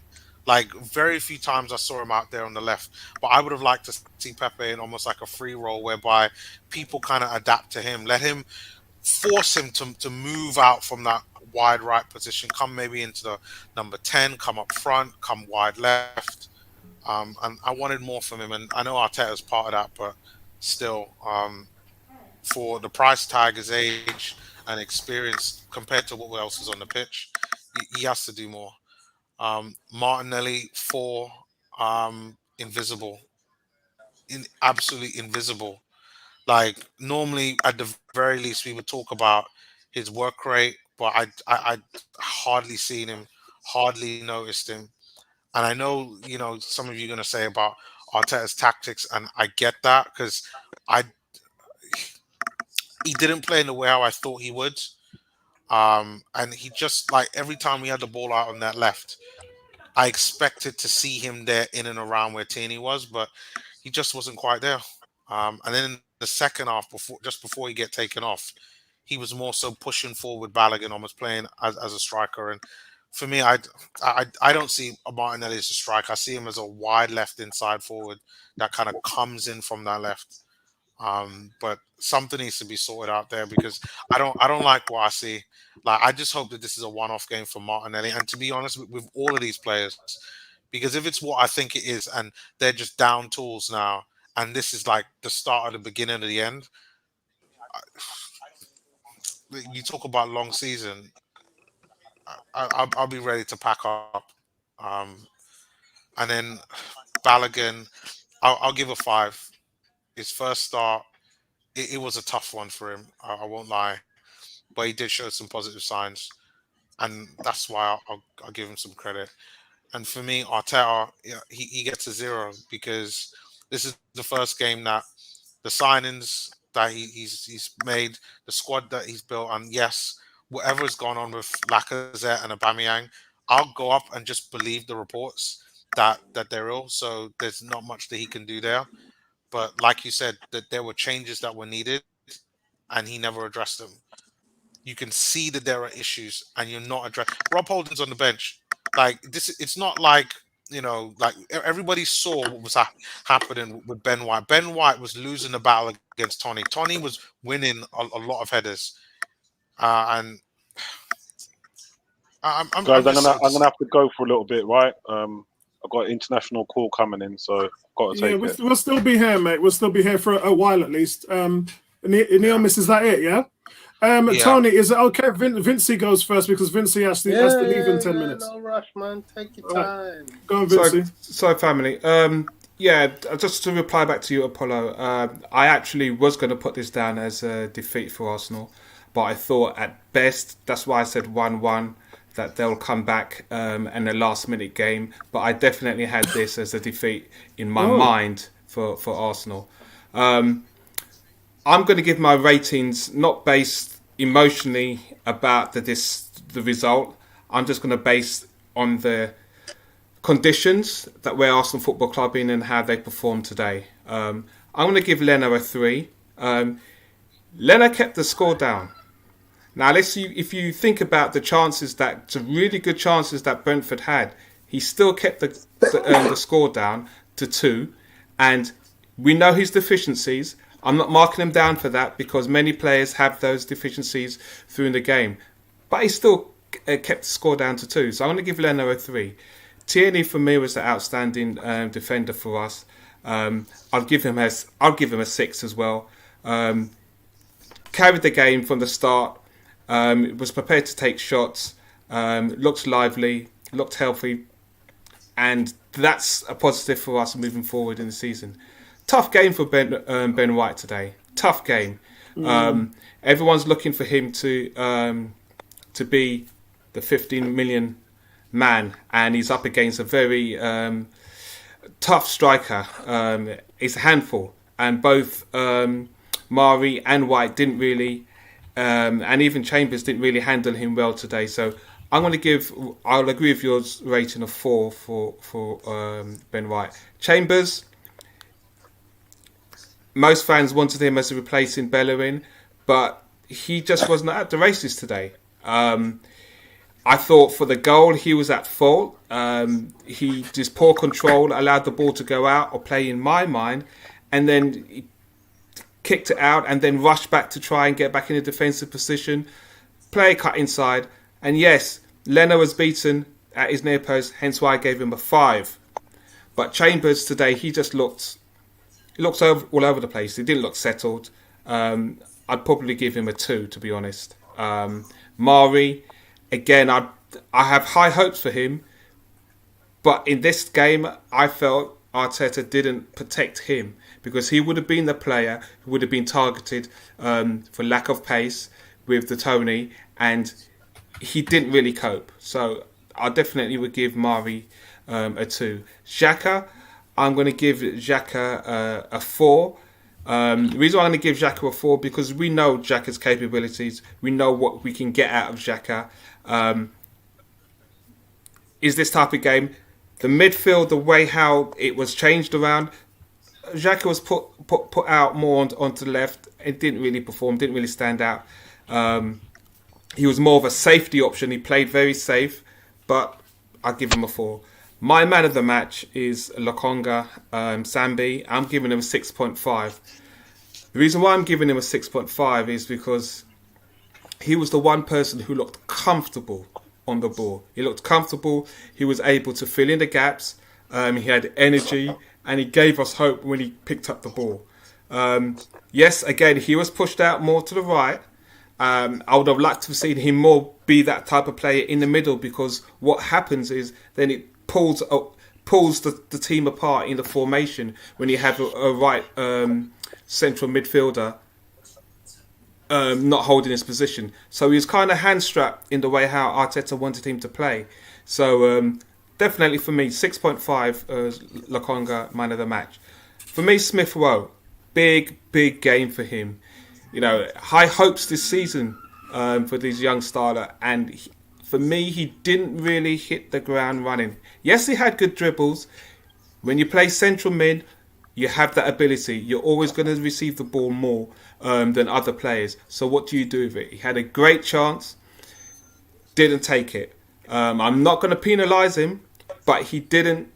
It was a tough ask for him playing this role in this system. I'd give Smith Rowe a 5. Pepe, for me, I'd give him a 6. Again, first half, he was the lively man. Yeah, taking the game to Brentford. But again, like Ebony, you asked the question. Pepe on the right, when he had the opportunity when Saka came on, we know where Pepe's strengths are. He can cause damage on both flanks. Why not utilise him down on the left-hand side? So for me, I'd give Pepe 6. Martinelli, for me, my boy, I love him dearly, but it wasn't his best game today. Looked out of sorts, and the best I can really give him is a 4, if that. Balogun, for me, first game, I'm not going to crucify him. He looked lively when he got onto the ball. He wanted to take shots. He wanted to take on a player. You know, he tried to use his body, and he's going to learn as each game goes on. The gulf between, as mentioned earlier on in the thread, under 23s and Premiership. So I want to give him a 5. Arsenal's problem to allow Balogun to get his best football is how we move the ball. Much like how I've said previously on streams with Nketiah. We can't crucify these youngsters when they're given an opportunity and they're not given quality chances to take shots, to score. So let's try not to crucify these guys, these young guys, when we're not giving them opportunities. When they're missing clear-cut opportunities, then we can call them into question. But our build-up play wasn't best to get the best out of Balogun today. And Arteta, well, it's for me, in my mind, it was always a tough game. For what's going on with Lacazette and Aubameyang, for them not being playing, he had to make decisions. And look at it. He's played youngsters. Most fans will turn around and say Arteta doesn't favour youngsters. He played them. He'd given them a system. But his in-game management, for me, is where he falls short. Because he didn't adapt. He didn't make changes when Mario was getting crucified in the first half. He didn't make adjustments, and that's what I want. I want a manager to make adjustments to allow your team to give chances. So I just want to ask you a question there. I'll allow you to go on. How do you think Gabriel would have dealt with that situation? Gabriel is a monster in duels. He's our best duels to duels. They wouldn't have happened. That we haven't. I think. I've seen Gabriel have mares. The question I've got to ask is Gabriel fit? No, he's not. Okay, so I think Gabriel, a confident Gabriel. I'd like to see Gabriel dominate and give Toney a better game. And again, we're talking about partnerships. You look at your boy Apollo, Rob Holding on the bench. Well, if he's not fit, then that's the reason why he's on the bench. But he is fit. But if he is fit, you've got to think, well, what is the partnership? Not just because Ben White is coming in and he's 50 million. What is the partnership? Stability for Arsenal to move forward in defence. Because if you don't have stability, okay, you're going to have problems. And that's going to be something that we're going to have to look into moving forward. Is what does Arteta want as his main central defensive partnership? Because these games coming up are going to ask big questions of these personnel. And it's a long season in my mind. I'm not surprised by the result. I'm not surprised by the performance. But I will continue to watch because I want to see these young players develop. I want to hope and see Arteta get things right. I'm not expecting miracles this season.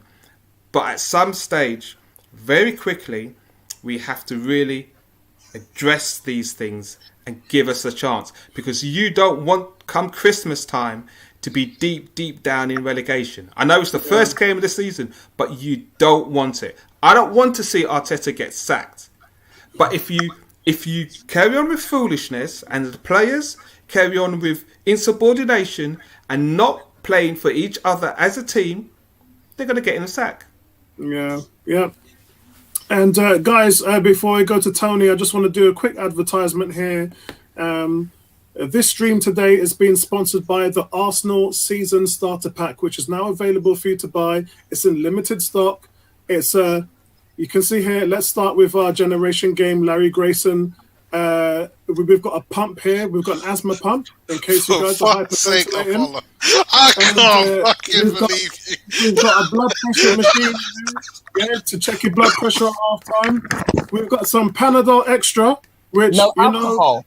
No, the alcohol is in here. We got some turmeric. I can't do a Bayesian voice, but we got some turmeric, some rum, and we got some ginger and honey, and I'm missing some garlic. Yeah, so we got all them thing. Mix it up, fix your belly proper.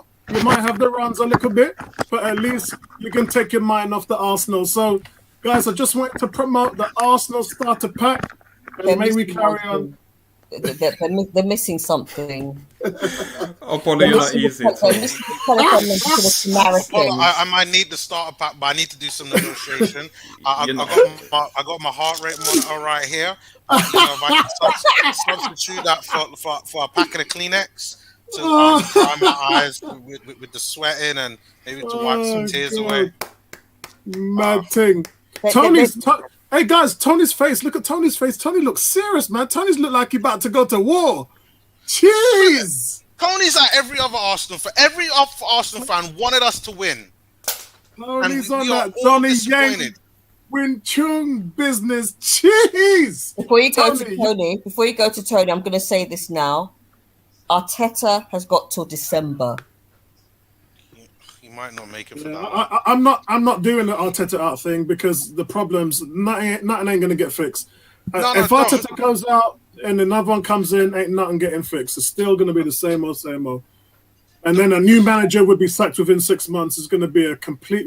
I've seen it happen with other clubs. Unless we get a world-class manager, whoever that is. I don't. All right, let's give Tony's. Tony, we've been waiting because Tony's got the stats right with him here. Unfortunately, whatever the stats say ain't going to change the result. But Tony, go on, man. You got the conch. Oh, you're on mute, Tony. So Sorry. yeah. Interesting player ratings are looking for here, Tony, from you. I can't be asked. Looking for here, Tony, from you. Come on, man! I thought you was gonna fling out some 6, 7, and 8. I thought you was gonna fling out some 6, 7, and 8. No. I'm just gonna give everybody a Someone's got to speak. Yeah. Oh. Yeah, that's better. Yeah, go on. Yeah, just gonna give everybody a 4 and done. I'm not giving a man of the match. Sure. Time for a new manager, bros. Time for a new manager. People saying who you gonna get. There's managers out there. I just heard someone recommended Graham Potter. Someone said Antonio Conte. Do me a favour. Sweet Jesus, help me. It's one of them where this guy clearly hasn't got the ability to motivate these players. I agree with that. If the manager hasn't got the ability to motivate the players, there comes a time when you have to just turn around and say, well, give somebody else the conch. No, you got a point there. That's what happened to Emery. He lost the players. Yeah? I agree. If you lost the players, if you can't, I don't know what day you're going to come out with this story, Apollo, about what actually went wrong with Laka and Aubameyang. Can you give us a day that you think we can actually release that story? I don't know. It might be a couple of days. It's not good, mate. I can't wait. I can't wait to hear this. It's not good. Put it this way: if they don't fix it within 48 hours, it's going to cause pandemonium. Yeah. No. Apollo, no. It cannot be that bad. It's bad, bro. I think it's bad. Listen, guys. Remember, I was in a 2-hour meeting today, and it weren't good. It weren't good. Yeah, but it's got to be bad in the office because two top draw players pulled out of your team, and you're the manager. There's something going on in the background. And this is the point. You can't ignore these things. These things have been going on from week to week to week. We have to, as fans, stop making excuse for these things. We have to stop it because you're enabling this foolishness. Well, I think a little bit of it is, Vincey, is because they don't want to accept the foolishness. So I did say to you guys 2 weeks ago when we had the Chelsea preseason game and when we lost that, Arteta was brought in to change the culture. They know they got a culture problem, and changing a culture takes time. The Washington Redskins did well with Riverboat Ron Rivera last season because he rooted all of that culture out. He didn't accept nothing. Players were gone in a heartbeat. For some reason, but you can do that with NFL contracts. With this Premiership stuff here, which is heavily dependent on money, again, I'm hearing echoes. Can't hear Tony. Where am I getting echoes from? Oh, that's better. Yeah, that's better. You just muted. I don't know. Vincey. It's Vincey. Yeah. So I think it's tremendously difficult. People, again, and I know I say we haven't taken into account that we're stuck with all these players. There's 5 players I mentioned that don't even want to be at Arsenal, and a lot of them were playing today on the pitch. And, Bert Leno even said at the end of last season, well, we'll have to see what happens. I'd like to go to play back in Germany, and I'd like to do all of this and see where my future is. Lo and behold, Bert Leno's straight back at Arsenal. They don't even have a number 2. Their number 1 has been trying to ship out. Nobody wants him, and they don't even have a number 2 to replace him with. They did have, but they told Matt Ryan to piss off. They didn't tell him to piss off, but they said your services are no longer needed. And this is, for free. Yeah, for free. Remember that. Please reiterate. He didn't go for money. He went on a free. Yeah. We had the option to take him back, and we're stuck with players that we can't move. And and this is why I'm saying this is why I'm probably never going to be Arteta out. I've got to tell you guys from now. I'm not going to wear that T-shirt. I'm not going to be on that banner because it isn't going to solve nothing. And the new manager's going to come in and the same shit's going to happen all over again. And the players actually want Arteta gone. You know why? Because they can get away with the same shit they were getting away with under Freddie, under Wenger, and under Emery. If Arteta got sacked tomorrow, the players would be breaking champagnes. They're on holiday again. But bro, let me ask you a question. I know you can't reveal what is happening, but just enlighten us. Is it Arteta related? Yeah. Okay, that's all I need to know. Because for me, it's Arteta gone. It has to be Arteta out now, because the mismanagement of players, the inability to integrate players like Guendouzi, Saliba, Torreira, all these things, the mad formations. Don't forget, we finished this game with no striker. A game with 2-0 down. We don't have a striker on the pitch. Yeah. Go on, Vincey, you're trying to talk. But I'm literally at the point where I can see now this guy cannot stay. Your top two goal scorers weren't at the end of the game and weren't even in the stadium. Yeah. This is untenable, bro. If it's got something to do with the manager, then it's the manager that's the toxic one, is it not? It's untenable. Bro, I wouldn't say that. I wouldn't say that. Bro, I'm not even talking about Lacazette and Aubameyang. There are other issues in this club when it comes to dealing with personalities in the football club where the manager is caught out. He just doesn't know what the hell he's doing. Yeah. And remember, guys, he took it on the chin with the Ozil situation, but the Ozil situation was coming directly from the owners. Directly. And I've seen Tony, don't wear that mask because you should know better, Tony. You knew that Wenger. Hold on. I'm gonna let you talk, Tony. But you know, Tony, that Wenger was wearing a mask, for the owners. All the talk was on Wenger and not the owner. He was a shield for them. Apollo, granted, what you're saying is accurate, it's the owners. But I'm sorry, but even if you have to take Ozil out of your, let's not put the blame on the manager because, look, he wasn't responsible for Ozil. There's plenty other reasons to go, he's culpable. Oh, yes, I agree. Yeah? Your I agree. Favorite player is still yet to make an apology to any of us fans.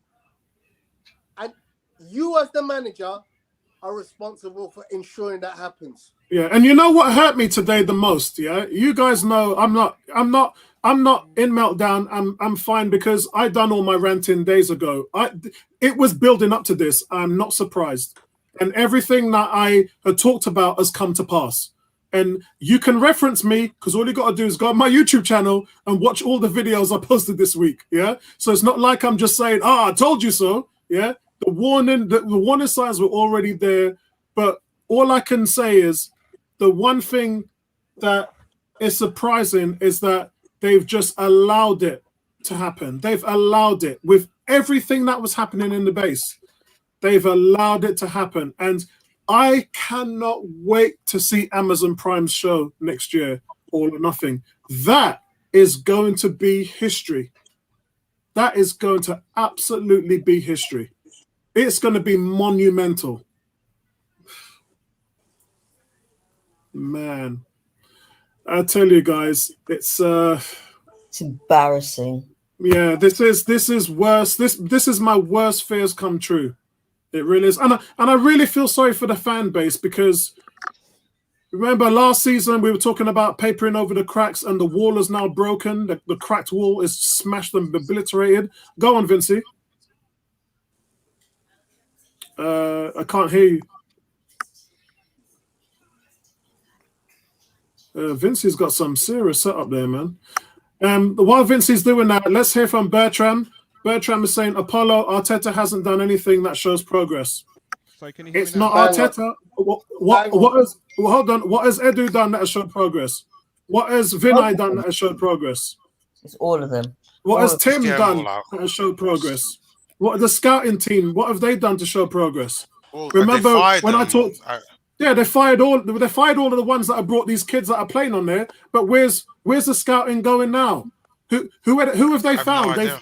I have no idea, Apollo. I have no idea who they're scouting. And don't anybody come up to me and talk to me about Lokonga, because that was a phone call between Vincent Kompany and Arteta. That's all it was. Vincent Kompany phoned Arteta and said, this guy is going to be the new Fabregas, the new Vieira. Arteta was like, really? Yeah, and we wouldn't have known that. And we wouldn't have known that. Found him? Yeah, we wouldn't have known that unless Vincent Kompany put it on his Instagram. But we wouldn't have known that. So they didn't find Lokonga. That Lokonga was found them. And yeah, Lokonga found them. In effect, yeah, Vincent Kompany and Arteta are close because they work together at Man City. So it is what it is. But what I'm saying is, none of our scouts did that. Don't anyone come to me and say our scouting, yeah, they're great. They got Lokonga and he looks like money. They didn't do any of that. And we are a complete and utter disgrace all across the board, everywhere. And I love this team. I back this team. I will continue to back this team. I paid for my season ticket, knowing fully well what was going to happen this season. And I'm going to the Chelsea game to cheer them on, and I feel no way. Because you know what? Being a fan means supporting your team. And that's what I'm going to do. Yeah? I'm not no armchair fan. I'm a paying fan. I've been a season ticket holder for 14 years. So Arsenal have got my money. But I love them so much. I love them with so much passion that I'm Arsenal till I die. I just think that with Arsenal, from season to season under Arteta, and it's happened. You're just a little bit quiet, Vincey. Just a little bit quiet. Okay, can you hear me better now? Yeah, a little, slightly better. Okay, yeah, I just want to quickly say, I mean, like, from season to season, you know, as fans, we bemoan the situation of us purchasing players, giving them, getting them at the right time so they can bed in, so they can get continuity at the start of the season. And here we are again in a situation where first game of the season, now we've lost, we look a shell of ourselves, and there's internal issues with our club captain. Now, you stop and you think, this is the club captain who's now entering his, second year or third year into second year into it's officially, yeah, he's only been at 18 months, so it officially kind of is his second year. Yeah, so it's second year into a contract that he self said he was supposed to be and aiming to be a club legend. This is the problems that I keep on saying that you cannot overlook. How it's managed, how you can have a player like Lacazette with this after the season that he's had with off-field issues. If it is going to be reported, the start of the season now allowing our youngsters to go out. These are the problems, as Tony says, and I've said before, managers have to manage these things. You've got to nip these things in the bud. This is your club captain we are talking about. We cannot make excuses and you know, chastise. Yes, you can hate Jacko as much as you want, but he's still out there. Yes, the club have given him a 4-year contract. I don't know what they're doing, but he's still out there. Do you know what hurt me today, Vincey, that he came out as captain? That, I mean, when I saw that, that just broke me. I said long time ago, if this guy's ever given the armband again, after what he did, the team lacks complete class. They've got no class about them whatsoever. For what they've done and given him the armband, it's a disgrace, an absolute disgrace. But then you got players like Tierney, who's putting in a captain's performance week in, week out. So, you know, at the end of the day, it's not about who shouts loudest and who looks good, who puts the ball in the back of the net. It's at the end of the day, you're professional footballers. You're going out there, you want to do the job for yourself, pride, and for the club and for the fans. And, you know, I've just got maximum respect for Tierney. I love him. I love the way how he plays the game. And you know what? Actually, I would actually prefer him not to be Arsenal club captain right now, because Arsenal club captain has a stigma associated with it. And right now, if they can't sort themselves out, that club captain is a poison chalice right about now, because they don't know how to lead. You know, I would love to see Tierney grow as a player without the club captaincy, and for him to be a fan hero without the captaincy. Because right now, captain, for me, you've got to be a leader. I need to see leadership. I need to see someone who's going to make a change and not stand for nonsense. Aubameyang, I'm sorry.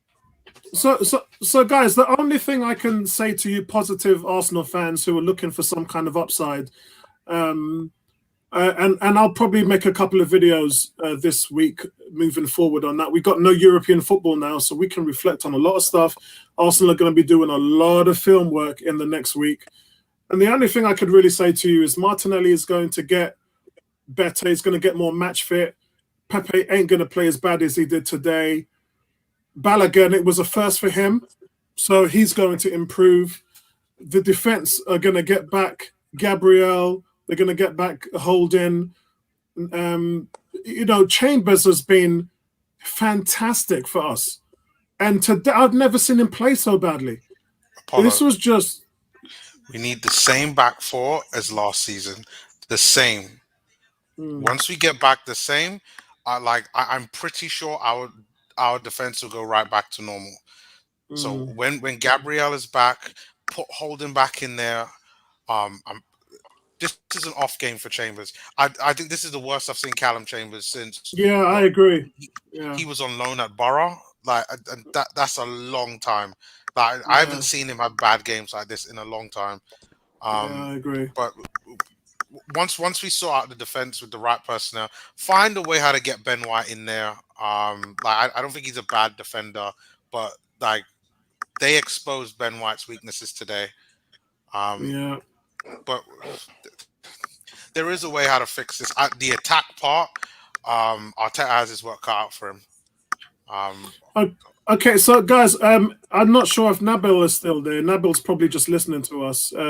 So we've said all that we've wanted to say, guys. And before we go, let's just hear from Bertram. Bertram wants to. Bertram, did you want to give your player ratings, or you just want to give your overall? Go on, Bertram. Let him have it. It's been a long day. Work is challenging, and Arsenal is even more challenging. Hello, I would, Bertram. hey, Tony, I'm gonna say this. I'm gonna give Tony and Apollo a hard time because we have tape that Tony and Apollo says Mari's a good player. I have recordings that they say he's a good player, and I keep saying Tony call it donkey. I'm not gonna call anyone donkey. I keep telling Tony not a good player. Don't pass the eye test. Don't pass the eye test. You're not a good player. So, but it's not here to critique players. I'll hold my hand up there. I'm gonna give you that one. I will say this: that a lot of noise in the background. I'm not gonna blame the manager. I'm not blaming the Chronicle. I'm not blaming anyone. All I say is it's about quality on the field. And I keep saying this. Our defense gave us 2 goals today, but we can score goals. Don't people realize that over the last 3-4 seasons we haven't been scoring goals? You can't win trying to eke out one. Last season, Apollo told me how, you know what, we're the best since December, as if we play from December. We hear about we're the 3rd best defense in the league, and we're still not scoring goals. Finished 8th. So I'll say this, which is we will be 0-3 come the next 2 weeks. I'm almost sure of that. And we'll see what the Kroenkes do. I think they'll be under pressure. I don't think the Kroenkes are going to fire Arteta. I think the fans are going to fire Arteta. I think the Emirates is going to become so toxic, they'll have no choice if we don't turn around the results. They'll have no choice but to let him go. Fear or not, I mean, it's a situation. But I don't disagree that the quality is not what it needs to be. But there were some good things today. I thought Smith Rowe had a good game. Yeah, me too. Why are you smiling, Bertram? In this you haven't smiled. Like I would think that we won. We drew against Bayern Munich 2-2 or something. You don't understand, Neomis. Bad results make you force you to go buy people. Neomis, the one time we get 8-3 at Old Trafford, and we got 8-3 at Old Trafford, what happened? It didn't work out really well. We bought 4 people, 2 duds and 2 okay. We go first. When you realize you're not that good, the championship team just come up, finish third and beat you 2-0 comfortably, could have scored more goals. You go buy people. We had about $1 million not on the field today between my 2 center forwards, William, and my center midfielder. About $1 million a week who are not on the field if I round it up. Not on the field. Injury prone and or just a waste. I thought Balogun today showed that he's not ready. I know people are going to say he's young in his first game. He's not ready. That's what I said. He had a clear chance when the first touch he made was all over the place. The ball in his chest bounced off like it's a beach volleyball. He didn't do anything. He just was there as a column today. And I know people like Bertram, you're mean. I thought Saka came on and did well. I thought Saka came on and showed how it should be done. I thought considering he's not fit, well, he didn't have much of a break either. Saka did well. Pepe could have done better. You know, their pockets here. Lokonga was very good to me. Made a couple bad passes, he had 97% passing in his last 2 games. I thought he would have continued it. Yeah, hold on, Bertram. Hold on. I just want to say bye to G. G's a Chelsea fan, by the way. I went to school with him and Tony. Tony. That's George Lazar. He's in Chi-Town, Chicago. He went to school with us over here in the UK, and he's representing the US in Chi-Town. So big shout out to you, my friend, Chelsea fan. So I'll be speaking to you next week. Got a lot of Chelsea fans. So Tony manhandled Ben White. Can you imagine what Lukaku is going to do with him? Tony manhandled Ben White. Can you imagine the Lukaku Ben White matchup? Because Ben White has no help. The person to his left can't play. I keep telling people can't play football. I don't know what attribute he has, which I thought is outstanding attribute. So you got to put Holding back in there. Put Ben White on the left and Holding on the right, because at least Holding is physical. At least Holding is physical. Can't pass the ball. Not the best, but he's better than Mari. Mari's just not a good player. I know people tell me, he manhandled Mani when they played in this cup someplace. I was like, who cares about some cup competition? Nobody cares. Show me in the Premier League what you can do. And Mari has never showed me he's a good player.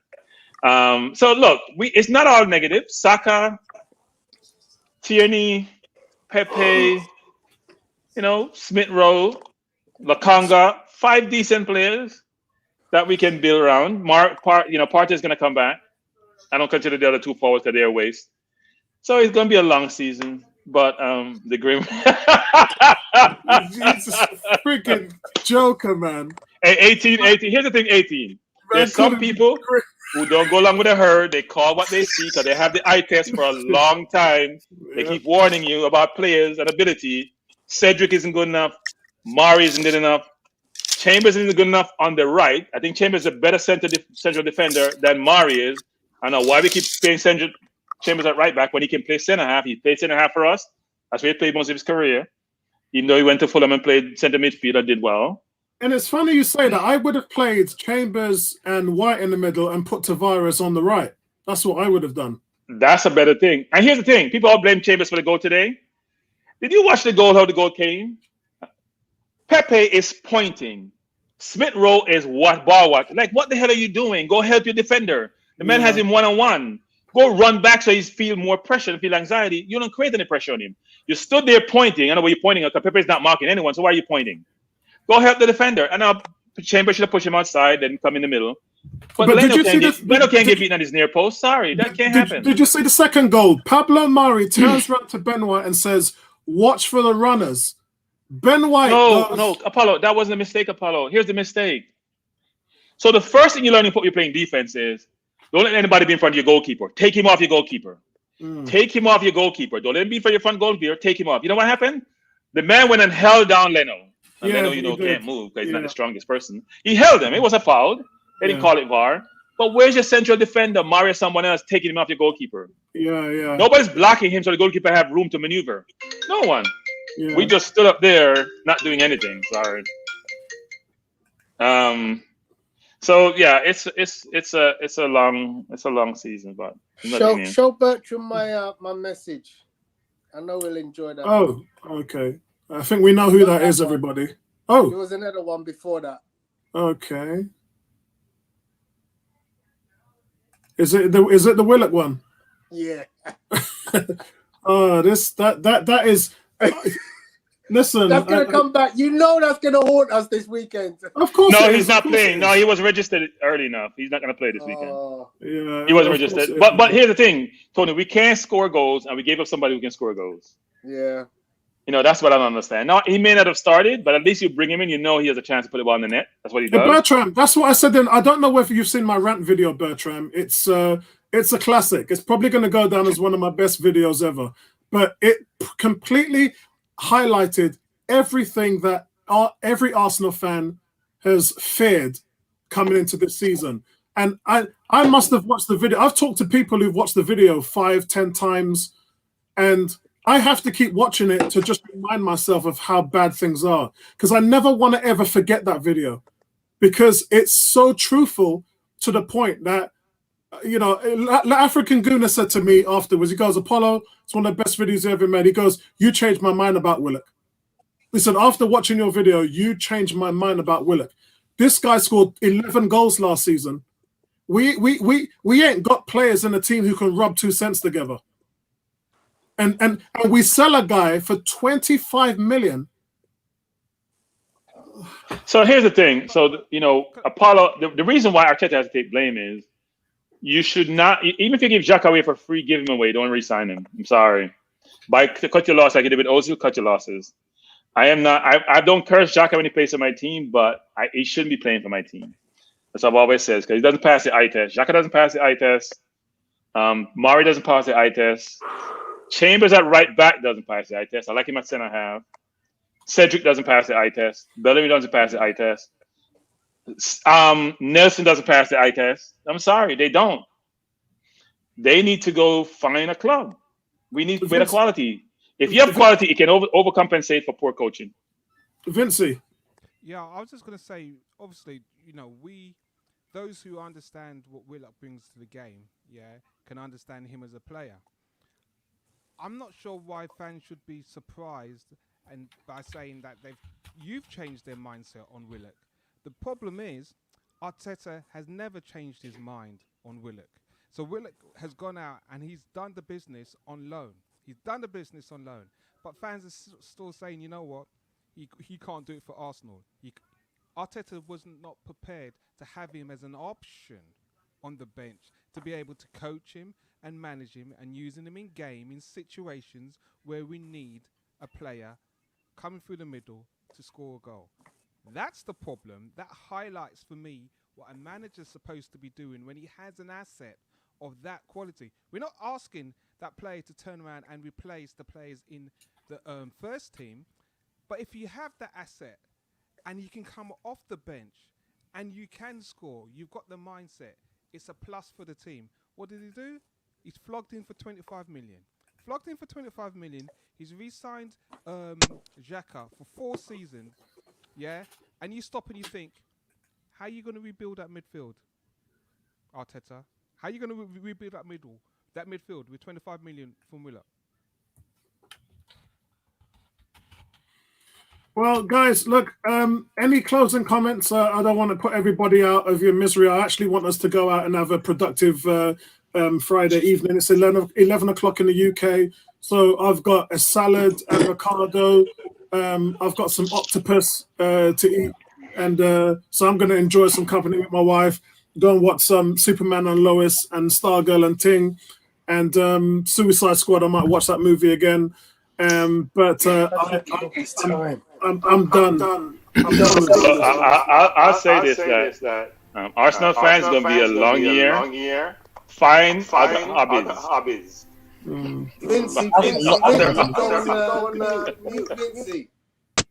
Yes, all right. I've done it.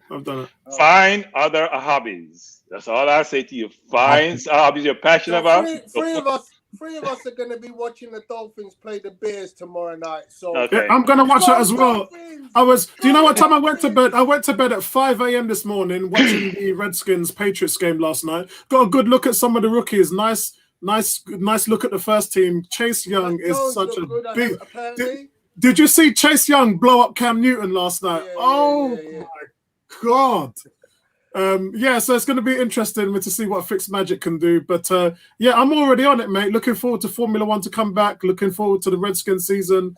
Yeah, I'm up for it, Let's man. go, Dolphins I think fans. Fitzmagic is an oxymoron, actually. There's no magic there. It's all pain. You're going to be pain during the season. Don't worry about it. It'll happen. Yeah, He'll have one great game and throw 20 interception the next game. He's actually, you know what? He's actually played good in the last 2 Dolphins. seasons. That's Yeah, okay. he's actually Preseason doesn't matter, Apollo. Like we know. Well, it matters for us because right now we're still in preseason form. We like preseason form. Hey, and it's a long season. NFL's been extended another week, so it's a long season, guys. Yeah. All right, then, guys. Listen, all the best to everybody. Go and enjoy your evenings, and let's just forget about this result because it's gonna get worse, guys. It's gonna get worse. I've got hobbies outside of this.